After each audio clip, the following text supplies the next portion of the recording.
Monk on the beat.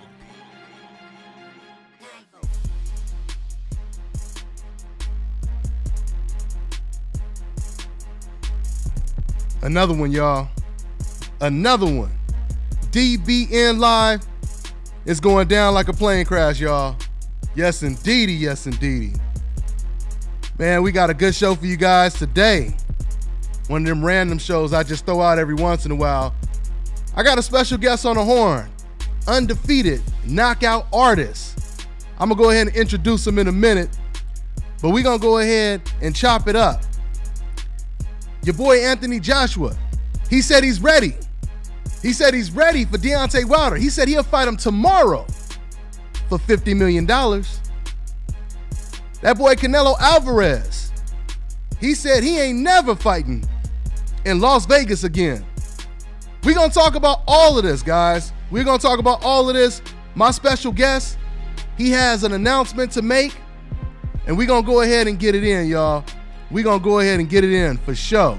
Let me go ahead and shout out everybody or try to shoot out a couple cats filling up that comment section so far. First person in the comment section, my man Gary, Miss Ho. What's going on, man? My man Mike Biggs, what's going on? Mike Biggs Boxing, he said hit that like button and subscribe. Yes, sir, man. Y'all make sure y'all hit that like button all day. My man Lil Fizzy, I appreciate the hashtag. He said hashtag new media. Y'all already know what it is, guys. You guys already know what it is. Yes, sir. Yes, sir. Yes, sir. What's going on, Yuri? And make sure you guys tune in to the actual live radio show that we do every Sunday, 6 o'clock Pacific Standard Time, 9 o'clock Eastern, okay? We have special guests. We have a full panel, and you guys can call in. Decaf, you can definitely call in, all right? Everybody get love. No discrimination over here. Yes, sir. Yeah, my man Mikey said you want to get a wrench, man. I gotta vet you before I give you a wrench, man. Cause I just can't hand it to anybody. I throw you under that car, you know, with that wrench, you might mess around and mess up that damn engine. We gotta know what you all about. We'll find out. Hey, man, go ahead and rep your city, rep your state, rep your country, rep your continent. And we're going to go ahead and get this show started. Once again, we have a special guest, undefeated knockout artist. We got a lot to talk about, guys. We're going to talk about Anthony Joshua and his offer to Deontay Wilder. We're going to talk about Canelo Alvarez, his reaction to everything that's been taking place. We're going to talk about all of it, guys. And once again, we're about to introduce my special guest in a second. That's what it is, y'all. That's what it is. What's going on, everybody in the comment section? All right, Fifth Ave, I appreciate that, man. All right, Jeremy, I appreciate that. My man, Some Random, Vegas guy, what's going on, man? Victor Nahada, all right, if I said that name right. Atlanta, baby. Virginia, Georgia, Indiana, Louisiana, NC, North Carolina, Charlotte, Baltimore, all right, more North Carolina, East Vegas, yes, sir, right next door, Atlanta, Detroit, North Las Vegas, right down the block from me, Michigan up in here, all right, Oakland, yeah, that's right, Texas, Sacramento, Chicago, Chi-Town, Southside, yeah, man, Trinidad, 303, the Box State, Dallas, UK up in here, all right, UK, Washington, my hometown, LBC. What's going on, Rio Amon? Rio Amon, one of my moderators. What's going on, family? Fort Worth, Texas, Riverside, Denison, Texas, Sacramento, Chicago, Trinidad again. All right, y'all. Yeah, let's go ahead and get started, man. Let's go ahead and get started, man. I appreciate everybody shouting out their area codes, cities, states, countries, blocks. Omaha, Nebraska, Las Vegas again, San Jose, UK in here heavy. All right, y'all. Yes, sir. Yes, sir. Yes, sir. What else we got? Oxnard, all right. Orlando, Florida. Pakistan. Get it, Pakistan, Memphis, Afghanistan, Panama, International, baby, Iraq. My man, shout out to my man Salat Shah from Iraq. Yes, sir. All day. Ad Solo from Panama. Let's go on and get it, man. Let's go on and get it. Rhode Island. Okay, I'll be here all day. Let's go on and get it. Let's go on and get it. Yes, sir. Yeah, guys, we're about to go ahead and get this show started. Let's go ahead and do this, y'all. Hold on, guys.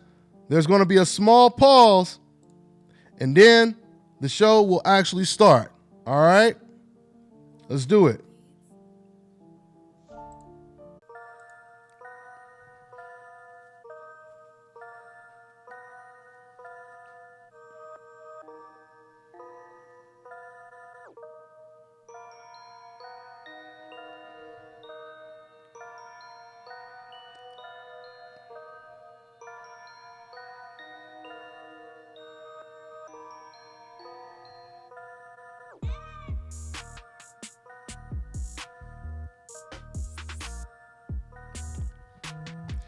What's going on, y'all? And welcome to another great edition of the Dante's Boxing Nation radio show. I am your host, Dante, and we have another great show for you guys, as always. We're going to talk about all of this breaking news. Anthony Joshua, he said he ready. He said he ready to fight Wilder like tomorrow. We're going to talk about that. Canelo Alvarez, we're going to talk about what he had to say. Let's go ahead and introduce my special guest. This man right here is a knockout artist, undefeated, former champion. He was the IBO champion. Now he's campaigning at flyweight. My man Dewayne Beamon. What's going on, Dewayne? What's up, man? It feels good to be back, Dante. Man, it feel like we ain't had you over here in a minute, man. Yeah, man. I know. I had to get some things right, man. I want to give a shout out to everybody that's been following me and supporting me. And especially through your channel, and just reaching out to me, showing love, a lot of love, man. And I just been buzzing, man. All day. Speaking of, we're gonna talk about you buzzing. Matter of fact, I got your billboard up right now, and I got the poster up right now for the fight, man. April 27th. Yeah. You know. Yeah. Matter of fact, so I guess go ahead and talk. Go ahead. First, I guess I jump right into it. About getting that. I had to get my. I had to go to the doctor and get my left eye a laser eye surgery. Man, I've been since my 5th pro fight. You know, they're gonna talk about this on my TV fights coming up. I know, but on my 5th pro fight, I had like some cataracts in my left eye, and I didn't know exactly where it came from because it didn't come from boxing or nothing like that. And but I kept fighting. You know, I didn't want to kind of go through the procedure, getting it done, because I was worried about it not letting me fight and stuff like that. So, but man, it was a smooth transaction, man. I got it. I got my eye done. So, man, I'm perfect now. Like I was knocking people out with one eye, man, for a minute. But with my last fight, man, with the TV light, man, it was really tough to see my opponent. He was blurry on one side, but it all worked out, man, because blessings came right after that fight, man. Blessings came right after that fight. The opportunity and the deal with Fernando Beltran. I signed with Zephyr Promotions now, man, and I fight the 27th. Then I fight May 12th on the Linares versus Lomachenko card. So Madison Square Garden for people. You gotta say that again, man. That's big news right there. You fighting on what card? Yeah. Linares versus Lomachenko. Man, so congratulations, man. Congratulations, man. So just getting that exposure. I'm fighting Andreas on Garcia the 27th, and that's supposed to be like an eliminator fight. I'm supposed to be fighting the guy that he just fought, but he knocked him out. The undefeated fighter, he knocked him out, so it's like he gets a shot against me instead of me fighting the undefeated fighter, so I get to fight him. And this dude done knocked out. Man. He done knocked out 3 undefeated fighters already, though, right? Your opponent? Yeah, man, he a beast from what I hear. But you know, I'm just happy, man. I just need these opportunities. These are the fights I need. Yeah, no doubt about it, man. Congratulations on the progression, man, and the evolution. So those two fights go well. Then June 9th, I'll be fighting in San Diego as a headliner. Me and Luis Netty. Yeah, he's undefeated too, WBC bantamweight champion. We're not fighting each other, but he's headlining too. So me and him be co-main event in San Diego, man. So and then I already got a guaranteed slot on that HBO Superfly card coming up in the fall. So you will be entering that tournament, huh?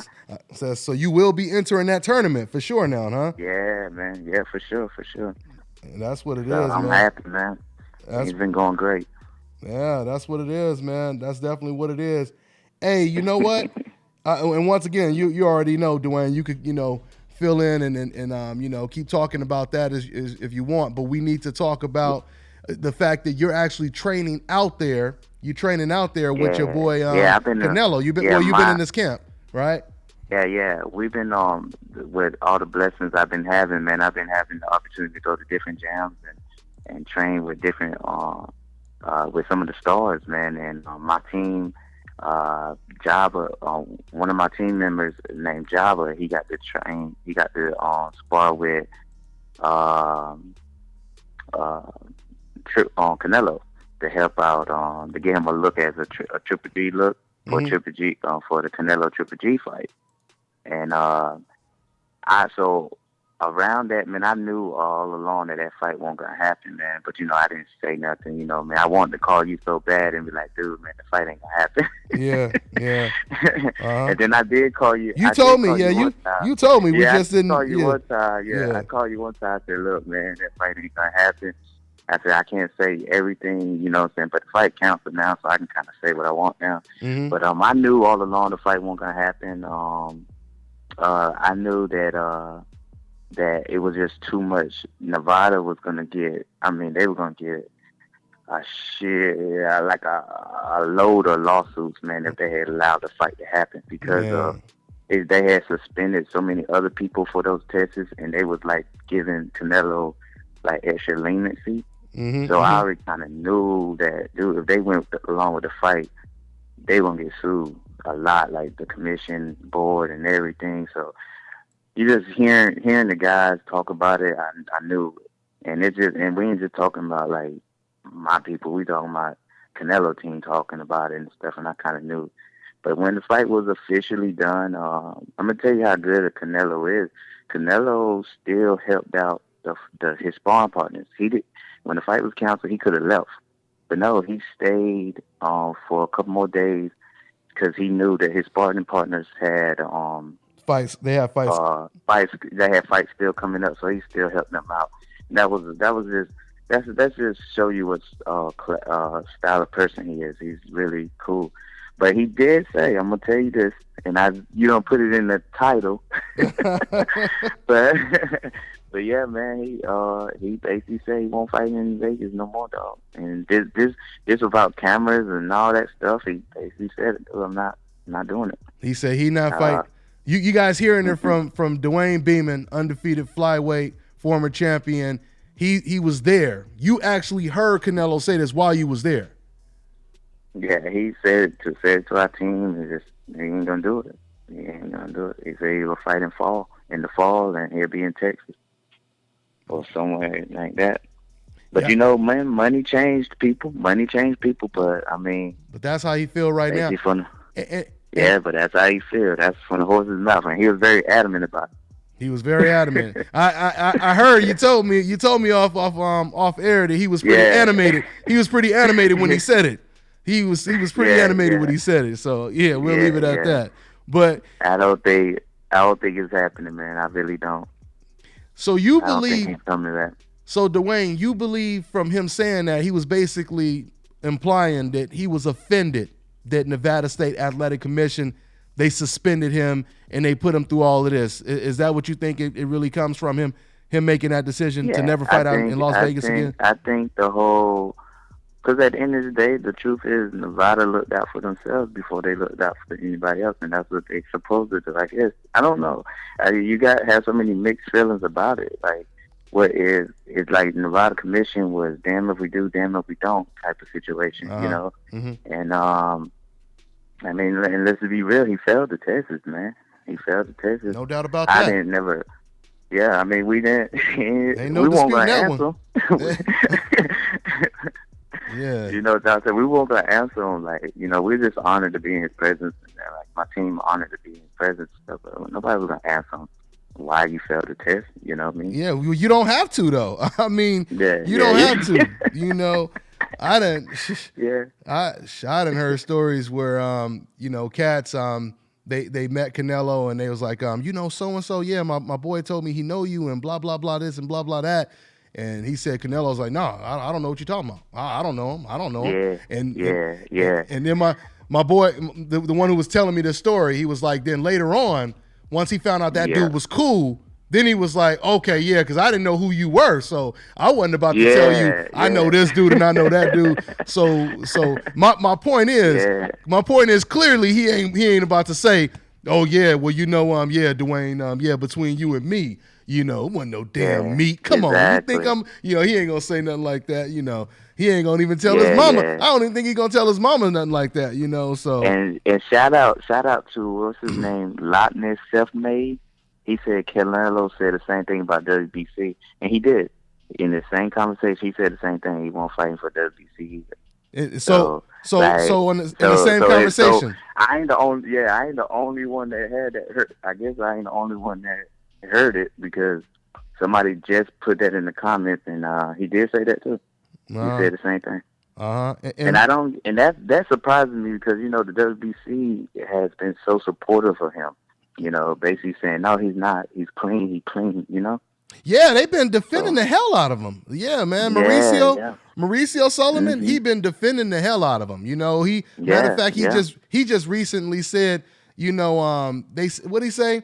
He said Canelo Alvarez cannot be charged of doping. He said you know, he may have. I'm paraphrasing. He basically said it might have been accidental. He said, you know, maybe it was his incompetence or something like that. Yeah. But you cannot charge him of doping. Is what he basically said. You know, this the whole you know, meat defense. And, you know, exactly. And my promoter Fernando Beltran. You know, people that know boxing, they know Fernando Beltran is a big figure in the sports, man. Big figure. I'm actually his first Black American fighter he signed, but everybody calls him the Bob Arum of Mexico because he's that influential. You know, he's big time, man. He's big time. And one of his biggest stars was Marquez. He had Juan Marquez under him, so, and Marquez been defending Canelo. But the truth is, man, I'm a fighter, and I love Mexico, and I fought in Mexico, and I'm fighting in Mexico again. And probably won't the 27th probably won't be my last time fighting in Mexico. I'm gonna fight there again, most likely, because even in my contract when I signed with Zephyr Promotions, TV Azteca is in my contract. You know what I'm saying? Like, they literally are in my contract. So I was like, whoa, I never seen a network and a personal contract with a promoter. I don't even know if, like, I know networks can give contracts to fighters. I never knew that he was, like, they was in my contract, and they basically said that I cannot, you know, say anything bad towards TV Azteca. You know what I mean? So that was crazy. But like I was saying though, with Marquez took up for him, you know, and Beltran took up for him, you know, but he says it in a manner like, you know, like, well, that's him, you know, that's something he had to deal with, you know. So I think people are just sitting back and just waiting to see what angle Canelo takes, man, because there's so many ways he can go with it. What direction he's gonna go in now? And I mean, once again, I mean, what do you? Let me ask you this, but you know, let me get everybody caught up because this is a live show. So for everybody just tuning in right now, You guys are listening to the undefeated knockout artist, flyweight Dewayne Beamon. Later on this year, he's going to be fighting on the Lomachenko versus Linares undercard, which is a good look, obviously. And he was just basically relaying and reporting that because he's been training out there in Canelo's camp, and he basically just reported that Canelo Alvarez, he said he will never fight in Las Vegas again after what just happened with the Nevada State Athletic Commission, and obviously him being suspended and pulling himself out of this Gennady Golovkin fight. Let me ask you this, Dewayne. So when it, like you said, we got to figure out, where Canelo goes from here. I mean, how much of his image, how much of his reputation will take a hit? And if you could predict, do you think they're going to suspend him for 6 months, for a year? Because they can suspend him up to 2 years. I can pretty much guarantee he's gonna be fighting in the fall. In the fall. Yeah. He's gonna be fighting in the fall. They're not gonna suspend him that long. True story is Canelo is the biggest name in boxing right now. But it's crazy because I would love to. Not saying I would want to see that, but I wonder how this would have looked if Mayweather had failed the test. You know what I'm saying? Oh, you already know. I think we'll be in the whole. That's a whole nother conversation. You already know. Up, but that's a whole nother conversation. But I see the route, or with me being signed, and the way these promoters are looking at it now. The truth is this: black fighters are about to start getting shots. Like Canelo, Triple G, they're gonna have to fight a black fighter soon. Yeah. The walls are closing in. That's how the route is going, man. Well, right now, well, let me just throw this in real quick, Dewayne, to add on to what you just said. Right now, Jamal Charlo, he's the number one contender. Andrade, if he fights against Darren Yemchenko, let's just say he's close to being the number one contender. Danny Jacobs, when he fights Zaleski, the winner of that fight is the number one contender. So, so the walls are closing in. So you got Andrade there. You got Jacobs there. You got Charlo there. And then you got the Darren Yevchenko guy there. And then you got BJ Saunders there. So, Dewayne, is there any more easier fights? Is there any more easy fights if he fights his mandatories or if he just fights the top guys at the division? But it's no more easy fight. Like, I'm going to take it a step further. It's no more easy fights for everybody. Things are changing, dog. I'm telling you. You got to be in the gyms. You got to be listening to these people. You got to be seeing it. Things are changing. Like, things are really changing. Like, fighters have to fight now because there's a lot of more money being involved. There's bigger contracts. My contract is lovely. I can't complain, But they're not going to give me all this without handing me harder fighters. And the same thing with these guys that want so much money. They have it's time to cook. There's not even so much the walls are closing in. It's time to put up a shut up. So the fans, everybody who wins are the fans. People that's on your comments right now. There's people that's watching that might know a little bit about boxing, but you're gonna be learning more. But all these divisions things are changing, man. Things are changing. Things are changing. And things are changing. I'm telling you, you'll know this. That's why I said, Dante, you got to come around with me more a little bit in some of these gyms and listen, man. Like, and without the cameras being around, I'm the type of person I keep it real. I be around these big stars that y'all look up to, and how they talk and what they say. I wish they'd say that in front of cameras. Like, but I say it all in front of cameras or off the cameras. I just keep it real. But the walls are closing in, man. Like, walls are closing in. And Dewayne, speaking of the walls closing in, let's go ahead and touch on this topic that's trending right now. So your boy Anthony Joshua, okay, so you already know he just beat Joseph Parker, and Wilder. You already know Wilder been putting a lot of pressure on him to take that fight. Now, the reports was earlier this week he had just offered Deontay Wilder $12.5 million. And, now, of course, Deontay Wilder's people, they said that's a ridiculous offer and he's just scared because the fight can most likely generate $80 to $100 million. And then just recently, I believe yesterday, Anthony Joshua, he said, okay, I'll tell you what, give me $50 million and I'll fight him tomorrow. Your thoughts on that whole situation? If you can, just interpret exactly what he's trying to do, Anthony Joshua. Okay. Well, I'm gonna speak on it, but I never met neither one of those guys. I can't. So personally, I can't give you a personal approach about neither one of them. But I can tell you this. Dante should take kind of whatever. Not saying whatever, like something ridiculous, super ridiculous. But the truth is, if they saying 12.5, 20, I think you should take it. Because the truth is, Anthony Joshua sells those seats. Dante not even loved that much in his own state. You know what I'm saying? Like, for real. There's people that follow me, and I can ask them who Dante Wilder is, and they don't know. You get what I'm saying? But there's a difference. And I hear where you coming from, Dewayne, but I will say this, though, or I will ask you this question. If that is the case, why would he be offering Deontay Wilder a lower percentage that he offered other fighters that he was in there with that didn't have as a bigger name as Wilder has? Like Joseph Parker got a higher percentage than Wilder. Because Joshua can't beat Wilder. So he's gonna pay somebody that can't beat him more money than someone who possibly can beat him. I mean, yes. Because he was that's just. I mean, I know you looking like what? What are you saying, Wayne? But the truth is this: you're gonna pay less. You're gonna pay less. You're gonna try to keep more for a fight you can lose than a fight that you can win. Yeah. Okay. That's just boxing coming on up. Let's just keep it real. That's boxing coming on up.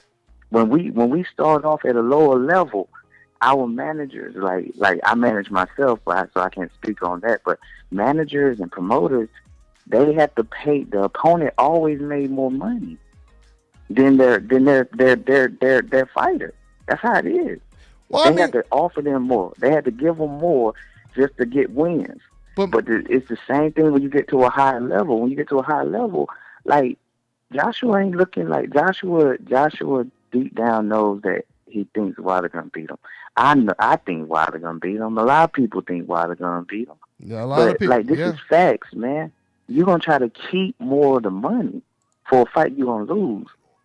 Then I'm fighting you to win. Well, no, that's understandable. The fact that he wants to, get the bigger share of the pie, that's understandable. But I'm just saying, if you trying to pay the most dangerous opponent, and he understands this is a threat, he understands, this dude, he might beat me. To me, that still doesn't make sense that he wants to pay him the lighter amount, because usually, when you're about to fight somebody and you feel this dude might beat me, this is a threat, let me go ahead and get some severance pay on this one. You know what I mean? Let me go ahead. If I'm going to lose, I'm going to be well compensated for losing. So I agree with you on that aspect. I agree with you. Yeah. But at the same time, if you're going to get the biggest check of your career, why wouldn't the guy that can possibly beat you, why wouldn't he benefit from that biggest check? So all I'm saying is because 12%. Joshua's still hoping that he's gonna, because Joshua still got options. Joshua don't have to fight Wilder. He don't have to. So not if he don't want to be the best. Not if he don't want to be the best. He don't have to. Yeah, exactly. So in that same sense, he's hoping that Wilder do what Wilder doing. Yeah. Oh, that's ridiculous. I don't want to take it. Absolutely. That's cool with him. Absolutely. He's fine. Absolutely. He'll keep putting on performances like he do and still make 10 times more money than Wilder. Truth. Well, I don't know, man. I mean, if he runs out of opponents, if he continues to fight the Joseph Parkers. Dante, you've been in this business for a long time, but I gotta keep it real with you, brother. They can always hype up somebody next. I'm sorry. Who though? You can but who in the heavyweight division though? Hey, they'll find somebody.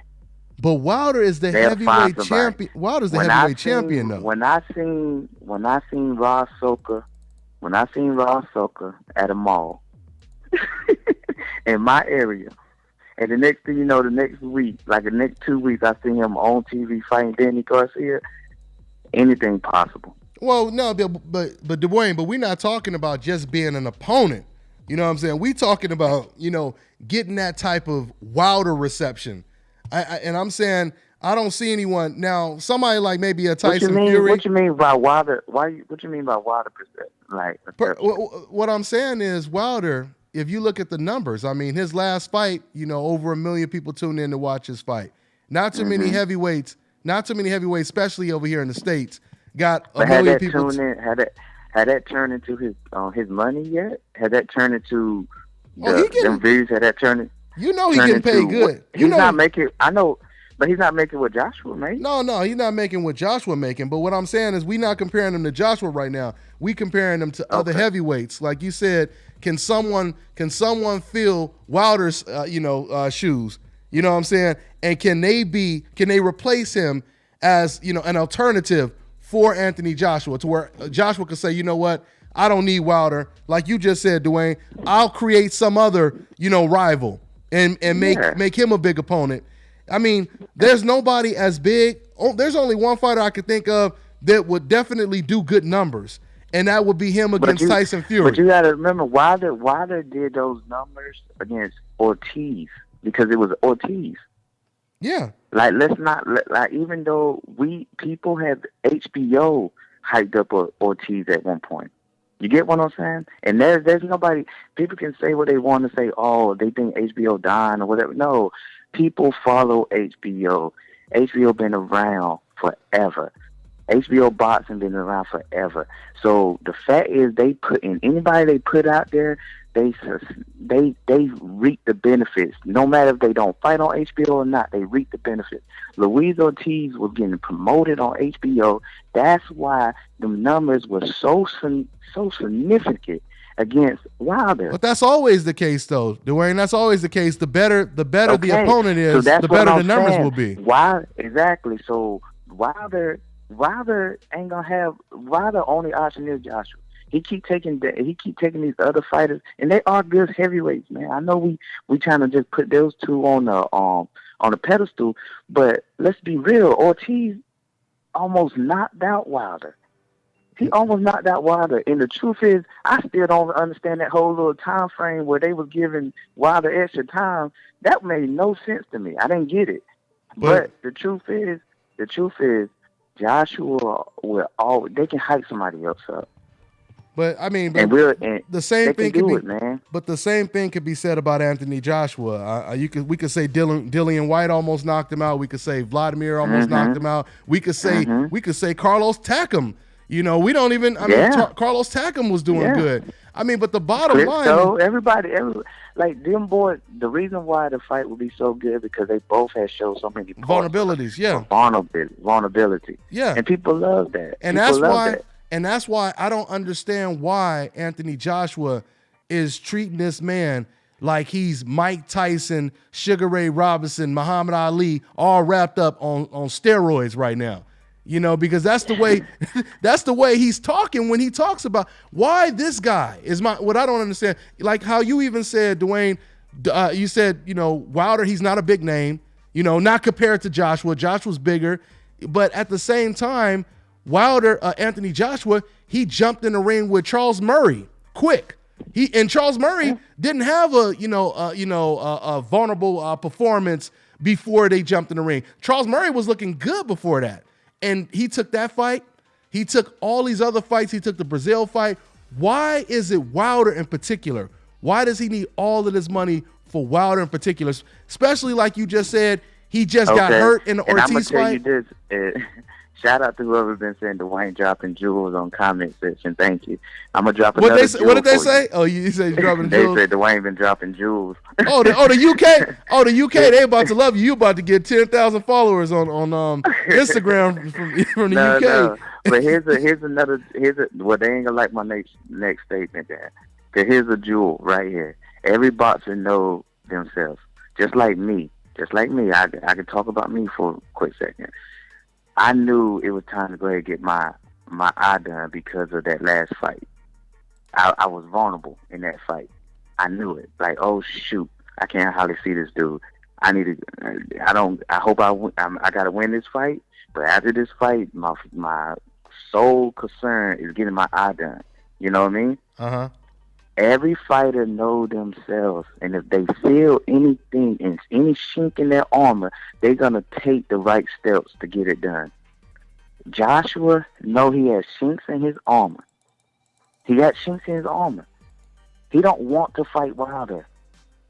Okay. He's going to come up with reasons not to fight Wilder, but he's going to make it look like he's not coming up with reasons. But we done seen this before, and that's the perception, and that's kind of what I was alluding to, because that's what everything he's doing right now suggests. Once again, and you even touched on that, Dewayne, earlier when you said, he's offering him this money, he's hoping that Wilder and them, they say, oh man, what, $12 million, 12%. You gonna give me 12% and you gonna take all the money? Hell no, we ain't taking that. You just said it. They hoping that he actually that he replies and responds that way. They hoping he reacts that way, and that's exactly what is starting to seem. That's just the truth, man. Like, and that comes from a undefeated fighter. It's not coming from somebody that is sitting on their couch watching boxing. I'm telling y'all the real. I'm always, every time I come on your show, I keep it real. Mm-hmm. They might not like what I say, but I keep it real, man. The truth is that when you have a chink in your armor, you're going to take the right steps to get it done. Or, because you don't want to fight. We all have that passion to fight. We all have that passion. We want to be the best, but we know ourselves. Mm-hmm. And if we have any doubt in our heart that he has doubt. I know he do. Do. I'm a fighter, dude. I know. And right now he's getting good money for fights. But what really screwed him, though, let me tell you what screwed him, was that last fight. It wasn't nothing. It wasn't exciting. I turned it off after 4 rounds. You know what I mean? And I'm pretty sure I wasn't the only one. That's what screwed him up. He could have kept playing this high road. I think but again, I told you, the road is closing in on all these so-called top fighters. Yeah. Everybody is closing in. Yeah. Even fighters in my weight division, they already told him, like, listen, now it's no ignoring Dewayne. Like, you're going to have to fight him. Yeah. Now people trying to get out of divisions, they dropping, they doing this. So now that made me force me to have to drop to flyweight because I can get a world title quicker. And then with that world title I can come back to my weight class. Uh-huh. So it's I'm telling you, dog, it's getting rough for all fighters, but it's gonna be great for the fans. Absolutely. The fans they gonna love it. Absolutely. Y'all gonna love it. I promise you, y'all gonna love boxing coming up. What's coming up for boxing, y'all gonna love it. We already seeing better fights. Like I said, it's only a small percentage of fighters today that's not fighting the best or not willing to fight the best. Let me go ahead and also, and let me correct so there is no confusion when it comes to the math. The $12 million, when we say 12%, we're talking about obviously if Anthony Joshua were to get $100 million. Obviously if he were to get $100 million because, let's say the fight was pay-per-view and then all the revenue after the fight, all that money he's getting after, all the stuff, the money comes in from the ticket sales and et cetera, et cetera, et cetera. If he were to get $100 million, then obviously $12 million would be 12%. But once again, we don't know what it is. Now, Anthony Joshua, like I said, he also said, just give me $50 million. He said, if they believe that this is a $100 million fight. Now, Anthony did say this. To Anthony's credit, he did say that, if the fight is worth $100 million, he said, I'll do a 50-50 split. That's what he said. So clearly, Anthony Joshua doesn't feel like the fight is worth $100 million. Maybe he talked to Eddie Hearn and they did the math. I don't know. But he said, according to Anthony, he said if this fight is worth $100 million and we could both, we had a pie of $100 million to split, he said he's willing to do a 50-50 split. But, of course, Eddie Hearn got to get his money. The networks got to get their money. And everybody else got to get their money. So it ain't going to be a pie of $100 million for Wilder, for just Wilder and Anthony Joshua, right, Dewayne? Yeah. And yeah, man. And then with me, and I'm gonna keep it real. I'm gonna keep it real. Stuff. I thought I had this boxing thing on lock about business wise. But I did not know it's a lot of hands in the pot on a lot of things. Oh, yeah. Even when I Oh, signed my yeah. promotional deal, it's very, very financial great for me. Everything like financially is great for me. It's, you know, it's the opportunity is great. Like we talking about 3 major TV fights in the next couple months. Like so One on the Lomachenko undercard. Yeah, It's big, yeah, man. man. It's just so all this is great, but you also, when you read and you look and you talk to your promoter and your big time promoter and everything, you start figuring, you find out like it's a lot of hands in the pot. Mm-hmm. It's a lot of hands in the pot, and so it's a lot of percentages and a lot of things that they got to be worked out. But the beauty of it is that people are trying to get it done. That's the beauty. Yeah, it's gonna happen. It's gonna happen. But Wilder's not getting 50 mil. You said he ain't. It's just, I mean, you brought that up. I don't know numbers, but he ain't getting 50 mil. Yeah. Joshua ain't gonna give him. No, Josh no. and team ain't gonna give him. But Joshua is saying as long as he gets 50 million, he said I don't care. Basically, what he's saying is I don't care what I get. I mean what Wilder gets, but as long as I get my 50 million. You know, I mean, it's kind of like, once again, you know, I always say this, you know, my generation, when Mike Tyson was just beasting everybody, I just remember always hearing, you know, uncles and, you know, cats like that, like, yeah, man, I get in there for $1 million. I get in there and let him knock my head off for $1 million. Just let me get to the bank. You know, after the hospital, I'm cashing my check and we good, you know? And it's like, in a certain sense, it's kind of like Anthony Joshua. He's making it extremely obvious. He has more respect for Wilder than any other opponent he's ever been in the ring with, because he has never, he never said this about any other opponent. Go ahead.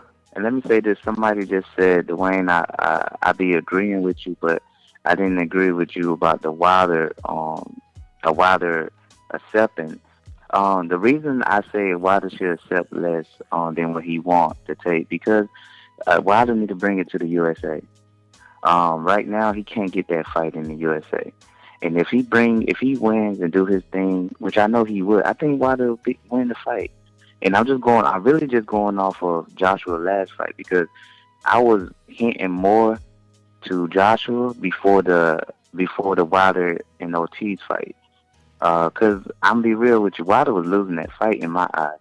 But the truth is, Wilder just got that I can come back and win, you know, and I'm not saying that Joshua don't got that. I'm not saying Joshua don't got that, but it just Wilder just got it, dog. He just got that. I don't want to lose. Like, I'd rather die than lose. His will makes up for his flaws. His will make up for his flaws. Yeah, and it make up for his flaws. And like I said, real recognize real, man. I look at that and I see that in me. I feel like, dog, like, you gonna have to put me down under the mat before I quit in this fight.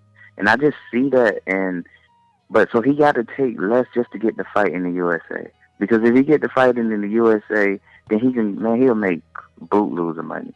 Because everybody want that American money. Let's just be real. Everybody want that American money. I was in Mexico the other day and got my I got my haircut for $4, bro. Come on now. Let's keep it. I'm just saying, if he can get the fight over here in the USA, but he has to get the fight in the USA. He gonna have to. And maybe he shouldn't just take 12.5. Maybe he shouldn't. You're right, 12.5 maybe is too low. But he's I mean, like I said, it depends on what you know, Anthony's guarantee is. That's what it really comes down to. I was just saying, don't sit here and try to get Anthony dollars, because you're not gonna get Anthony dollars. Yeah. Just get a lot, get the most you can get, brother. Win that fight and come back over here in the USA and do what you got to do. Yeah, I mean, Wilder even said, and I'm gonna be real. That's what I'm gonna try to do it anyway. When I get a shot to fight anyway, he over there making good money in Japan. I go right over there. I take the match they can give me in Japan, and then if we do a rematch, it'll be in the USA. Mm-hmm. You know? Yeah. No. It's just how it's gonna be, man. It's just how it's gonna be. Yeah. Oh, I hear you. I absolutely hear you, man. But I just hope I just hope, man. I mean, I just hope the fight could be made. And listen, and let me say this. Oh man, I'm sorry, Dante. I love reading these comments. Somebody named Charles Batten, he said, "Why fans worrying about money?" Exactly, dog. Yeah. This what you fans need to do. Like people that follow boxing, just root for the fight. Stop making up excuses for these guys. They don't need y'all making up excuses for none of us. I say that all the time. You know what I'm saying? I say it all the time. I mean, when you have, because we didn't have callers call in and talk about the math, try to explain, trying to break down why the fight shouldn't happen. Y'all not making that money. Y'all stop being so concerned about us foxes that much. Like, you know what I mean? Follow us for what we do. That's entertain you guys. All right? Like, don't get too deep, try to get too deep in our personal lives and all this stuff. Like, I always been like that, man. I always been like that. Don't try to get so deep in our personal lives, trying to see what a lot of money and stuff like that. Oh, he doing it because of this. No, you don't know what. Everybody fighting for different reasons. You don't know what we fighting for. But you also know a lot of times when fans say that, though, Dewayne, they also saying it to protect their best interests as well. If they know Golovkin can't beat Andre Ward, of course they're gonna be like, oh well, if you do the math and it doesn't really make sense. He can make more money and this and that. He needs to take care of his family by getting his bank account right. But that's why I'm saying what I'm saying. Like I'm saying, like, look, man, y'all kill that noise, man. Like, kill it. Yeah. Kill it. Yeah, man. See, yeah, that's what it is, man. Yeah, good comment by my man in the comment section, man. So I mean, but and now something else that Anthony Joshua said. He said we want $50 million. He said, but now we're waiting for a counter offer. So they said they're waiting for a counter offer from Deontay Wilder. So if this is just them just playing the money game and they just negotiating and everything, hopefully that's what it is, because clearly, Dewayne, I'm just and the purses increase, that sanctioning fee increase. A lot of stuff play in the part, man. So that's why I try to educate a little bit, but then I don't want to say so much, because I don't want the fans to get so much in the wages and the money and stuff. I just want y'all, because at the end of the day, y'all still run it. If y'all keep the man in the right fights, y'all keep the man in it, the fights will happen. Mm-hmm. Eventually, it will happen. Mm-hmm. So, but we want them in a position where I just want good fights. I think everybody wants that. Like, it's gonna be a good fight, and I think it will happen. But the wall is closed. But the wall, like I said, I'm gonna say this again: the wall is closing in for everybody in every division. Mm-hmm. It's closing in. It's a lot of more hands out there. Because once you start putting us on TV more, guess what? Everybody want to be a promoter. Guess what? Everybody that got money want to get involved in something. You know what I mean? Like, boxing is taking off. It really is taking off. Mm-hmm, so just keep the men in the fights. Keep the men in the fights, and the fights will happen. But my take is, I tell you what my take is. I know what Joshua situation is. He know the chink in his armor. Like, everybody does. Yeah, he know. Like I said, I mean, and I had to experience it myself to see it. Like, my last fight, like, there was a chink in my armor. I've been knocking people out with one eye, really. Like, it I won't say one eye like I couldn't see out my left eye, but it just really blurry. And Dante, you was with me at that fight, and I told you before we even went in the ring, like, you remember I went and tested the ring? I said, yo, you remember I went to the promoter and was like, yo, man, can y'all dim the lights a little bit? It's too bright. Mm-hmm. And that was the reason why, because my left light was just blurry. Mm-hmm. So fighters know themselves, man. Yep. They know themselves. Absolutely. He know. Oh yeah, he definitely know. Like I said, man. I mean, actions speak louder than words. You know what I mean? At the end of the day, sometimes you don't have to say it. You don't have to come flat out and say it. Once again, this is the only fighter that Anthony Joshua has ever said, you give me $50 million, I'll fight him. You know what I'm saying? It's like all these opponents he's been in the ring with, and this is the one guy where he's saying, give me $50 million. Y'all give me $50 million. Y'all want me to fight him? Okay, give me $50 million. I tell you what, I'll fight him tomorrow. You know what I mean? If you didn't even know who he was talking about, if you was new, if you didn't even watch boxing and you just heard a man say that, you know what I'm saying? You would think, oh man, this dude must be like, what is this, like Mike Tyson's son or something? You know what I'm saying? Who is this kid? You know, you automatically gonna think that right away. Like I remember Keith Thurman, he said when Floyd Mayweather said, I want Keith Thurman to fight Errol Spence. When he said that like 2 years ago, you know what Keith Thurman said? He said, give me $10 million, I'll fight him. He said, give me $10 million, I'll fight Errol Spence. That's what Keith Thurman said. Yeah. So, that's the point. But because every fighter got fans. Yeah, they know. Every fighter's got fans. Every fighter's got fans. And once, they push their back against the wall. Guess what y'all fans love talking about? The money. Mm-hmm. The money. Mm-hmm. So that's what a fighter will use. He's gonna use money. He's gonna throw a number out there, or get y'all distracted about the fact that he just don't want to fight. Like, man, just keep it real. Mm-hmm. You know what I mean? So, like, at the end of the day, because that's a you can have your own, Dante. You can do a segment about best fighting the best, right? And don't mention nothing about money. But then you have another segment that say something about money or purses for fighters. I guarantee that one's gonna get a lot more views and a lot more comments than something about just fighting. Mm. People love getting on that money subject. I'm telling you. I'm telling you. I don't know if they love it that much, Dewayne. I don't know if they love it that much. Man, they love it. People would rather hear, like for example, Terrence Crawford the other day. He sent a tweet to Errol Spence. Dante, you missed what I said. I'm not saying they would rather hear it. I'm just saying what they would tune in and talk about the most. Everybody want to know. Like, everybody want to know about fighting. Like, just fight. Like, I want to see Thurman and I want to see Thurman and Crawford. I want to see Thurman and Spence. I want to see Spence and Thurman. Like, you know what I'm saying? I want to see those fights too. But if they're not happening, it's not happening. People are gonna talk about why it's not controversy. Happening.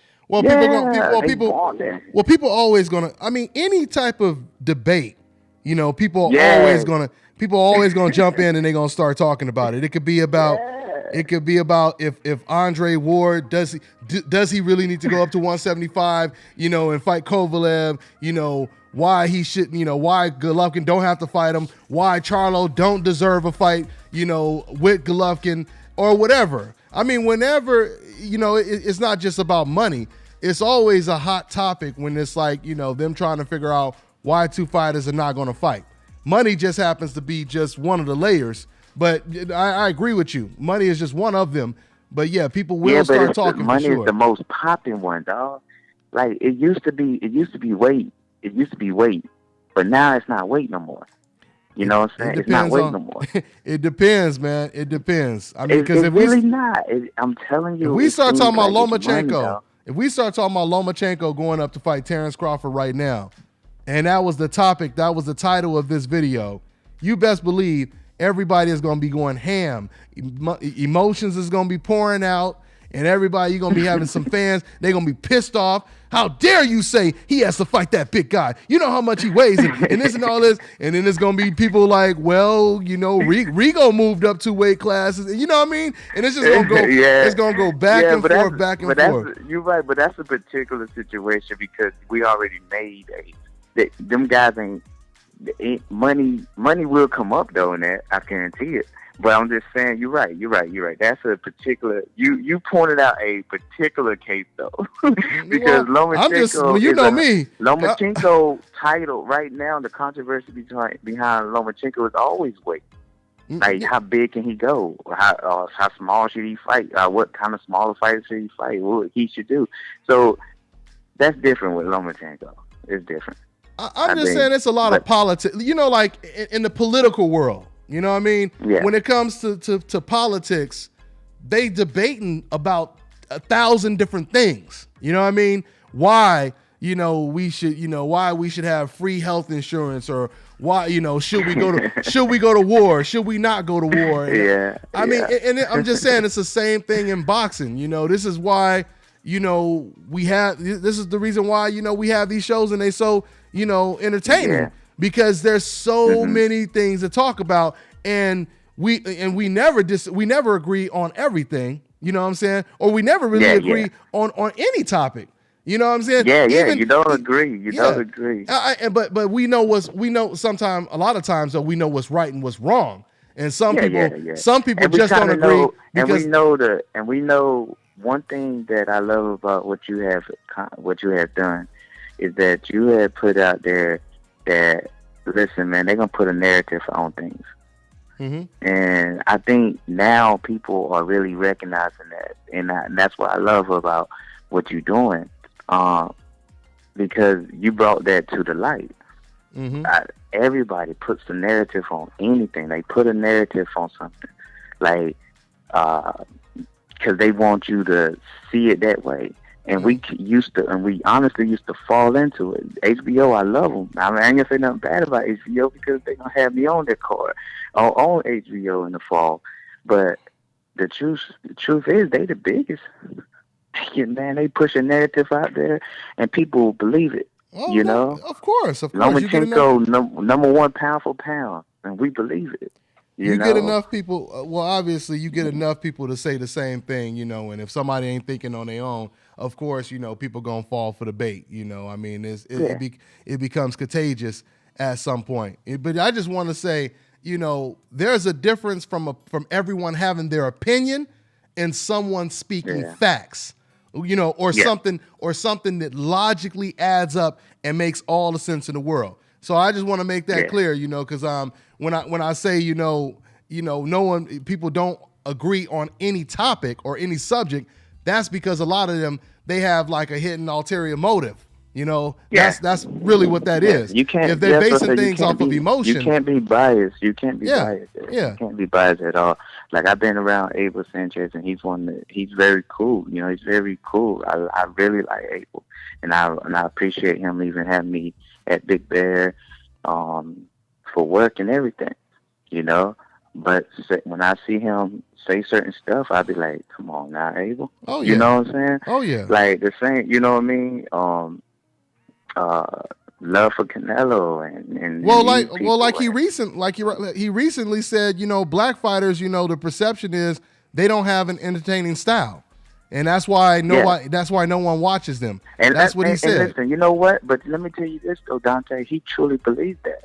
No, because when he seen me spar, let me tell you, when he seen me work, and shout out to Abel because he's part of the reason I got the deal I got, the big deal I got, because he told so many people that didn't know about me, the higher ups that didn't know about me, how good I was and how aggressive I am, how strong I am. No, I he get told that. him that. But when I stepped out the ring of sparring, he told me that. He said, hey, you know what's the difference? And I felt like it was a little racist, but I was like, I listened to him. He said, you know the difference, man? The difference is between you and other black fighters. He said, you're aggressive. He said, you're going to sell. They're going to love you at this division. Okay. They're going to love you. Okay. And that's what he said. That's what he said. No, and that sounds like something he would say, though. But see, this is... Dewayne, this is where it doesn't make sense, Dewayne. If you have Dewayne Beamon, you have Terrence Crawford, Errol Spence, the Charlo brothers, Andrade, Gary Russell Jr., and all the other fighters that I didn't even mention right there because I could have mentioned even more. You have all of these fighters that are getting knockouts. Like I said, once again, Deontay Wilder that has knocked out everyone he faced. What black fighters is he talking about? I mean, that's like a racist person. That's like a racist person, which a lot of black people have experienced this before. Some white person see you at the job, a manager, and he be like, you're a really good person. You're not like the rest of them. You're not like the rest of them. We're defined. Black fighters are defined by Floyd Mayweather, man. So that's telling me how it is. But even Floyd Mayweather, and it shouldn't. But it shouldn't be.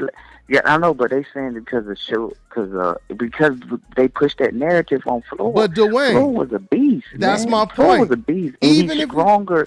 He's strong and he's aggressive. Like he did so many things in boxing that that narrative out there about him being a runner and all that stuff, it just made us. It just made.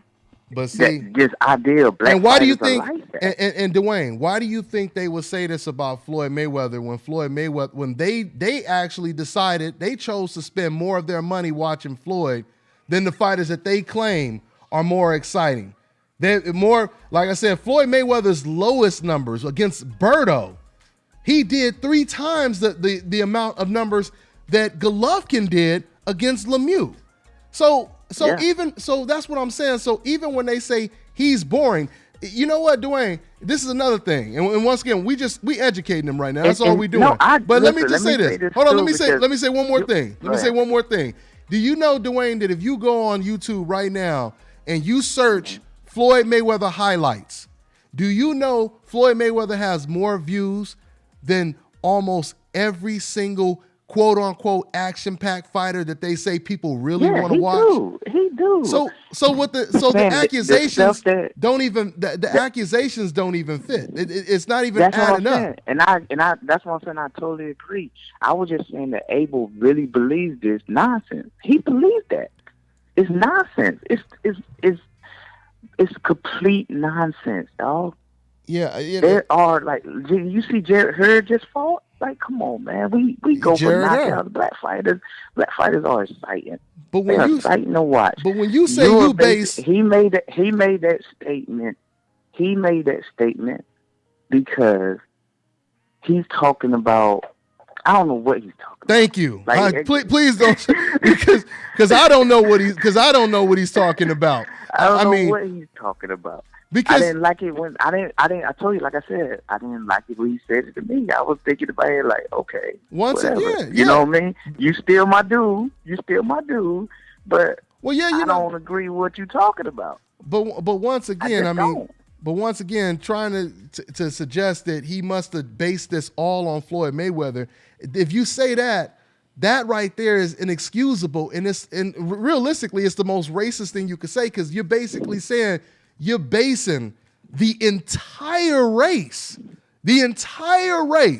thousands and thousands and thousands and thousands of black fighters, they won't get any credit because of one black dude. I'm just saying, if that was the excuse that he's using. Yeah. And then, like I said, to make it even more funny, is you can't even use Mayweather as an excuse, because Mayweather realistically was the biggest draw. He was the most entertaining. He was the most entertaining, and he was knocking out almost everybody before he moved up to the higher weight classes. Yeah. So it's like it's all backwards, man.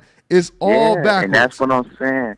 But he can push that because he has Triple G. He pushes that because he had Triple G. Triple G is not a black fighter. Now say something we worked out and now on and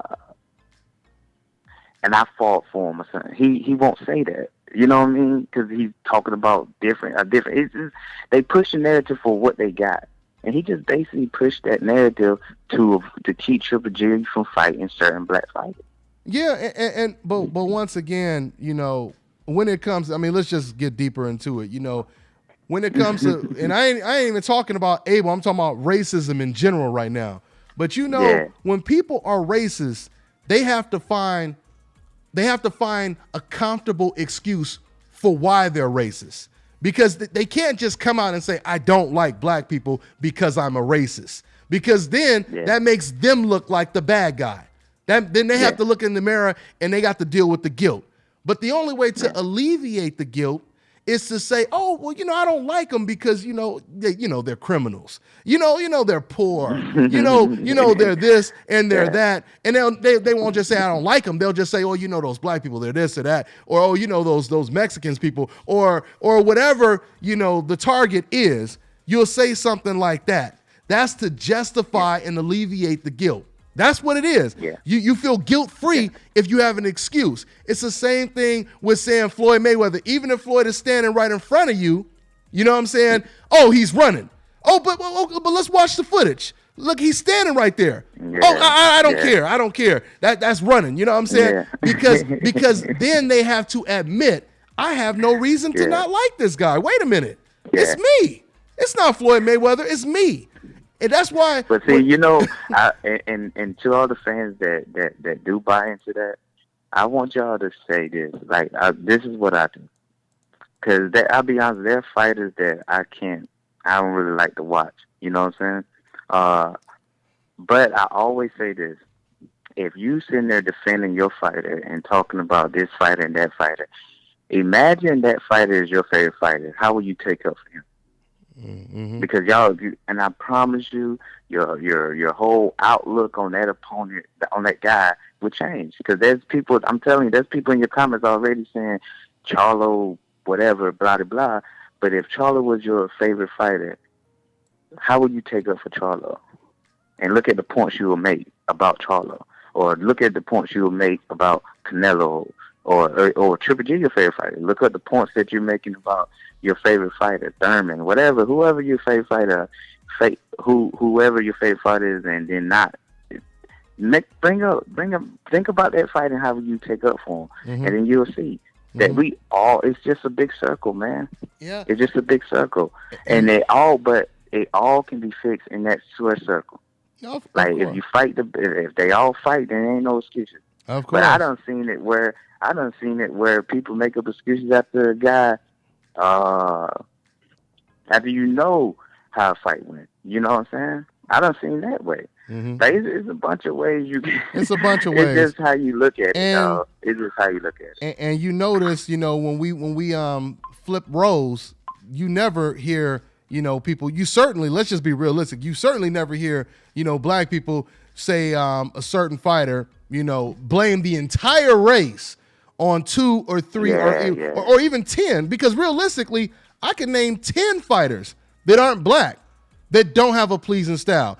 And nobody creates this stereotype that the entire race it fights like this, or they're boring, or they're. I mean, if that's the case, then you could also say because of Mike Tyson, because the way he fights, you could say all black people, are exciting. Yeah. You know what I'm saying? But they would never do that, because then it would be a positive stereotype, and it's not. So it can't be a positive stereotype.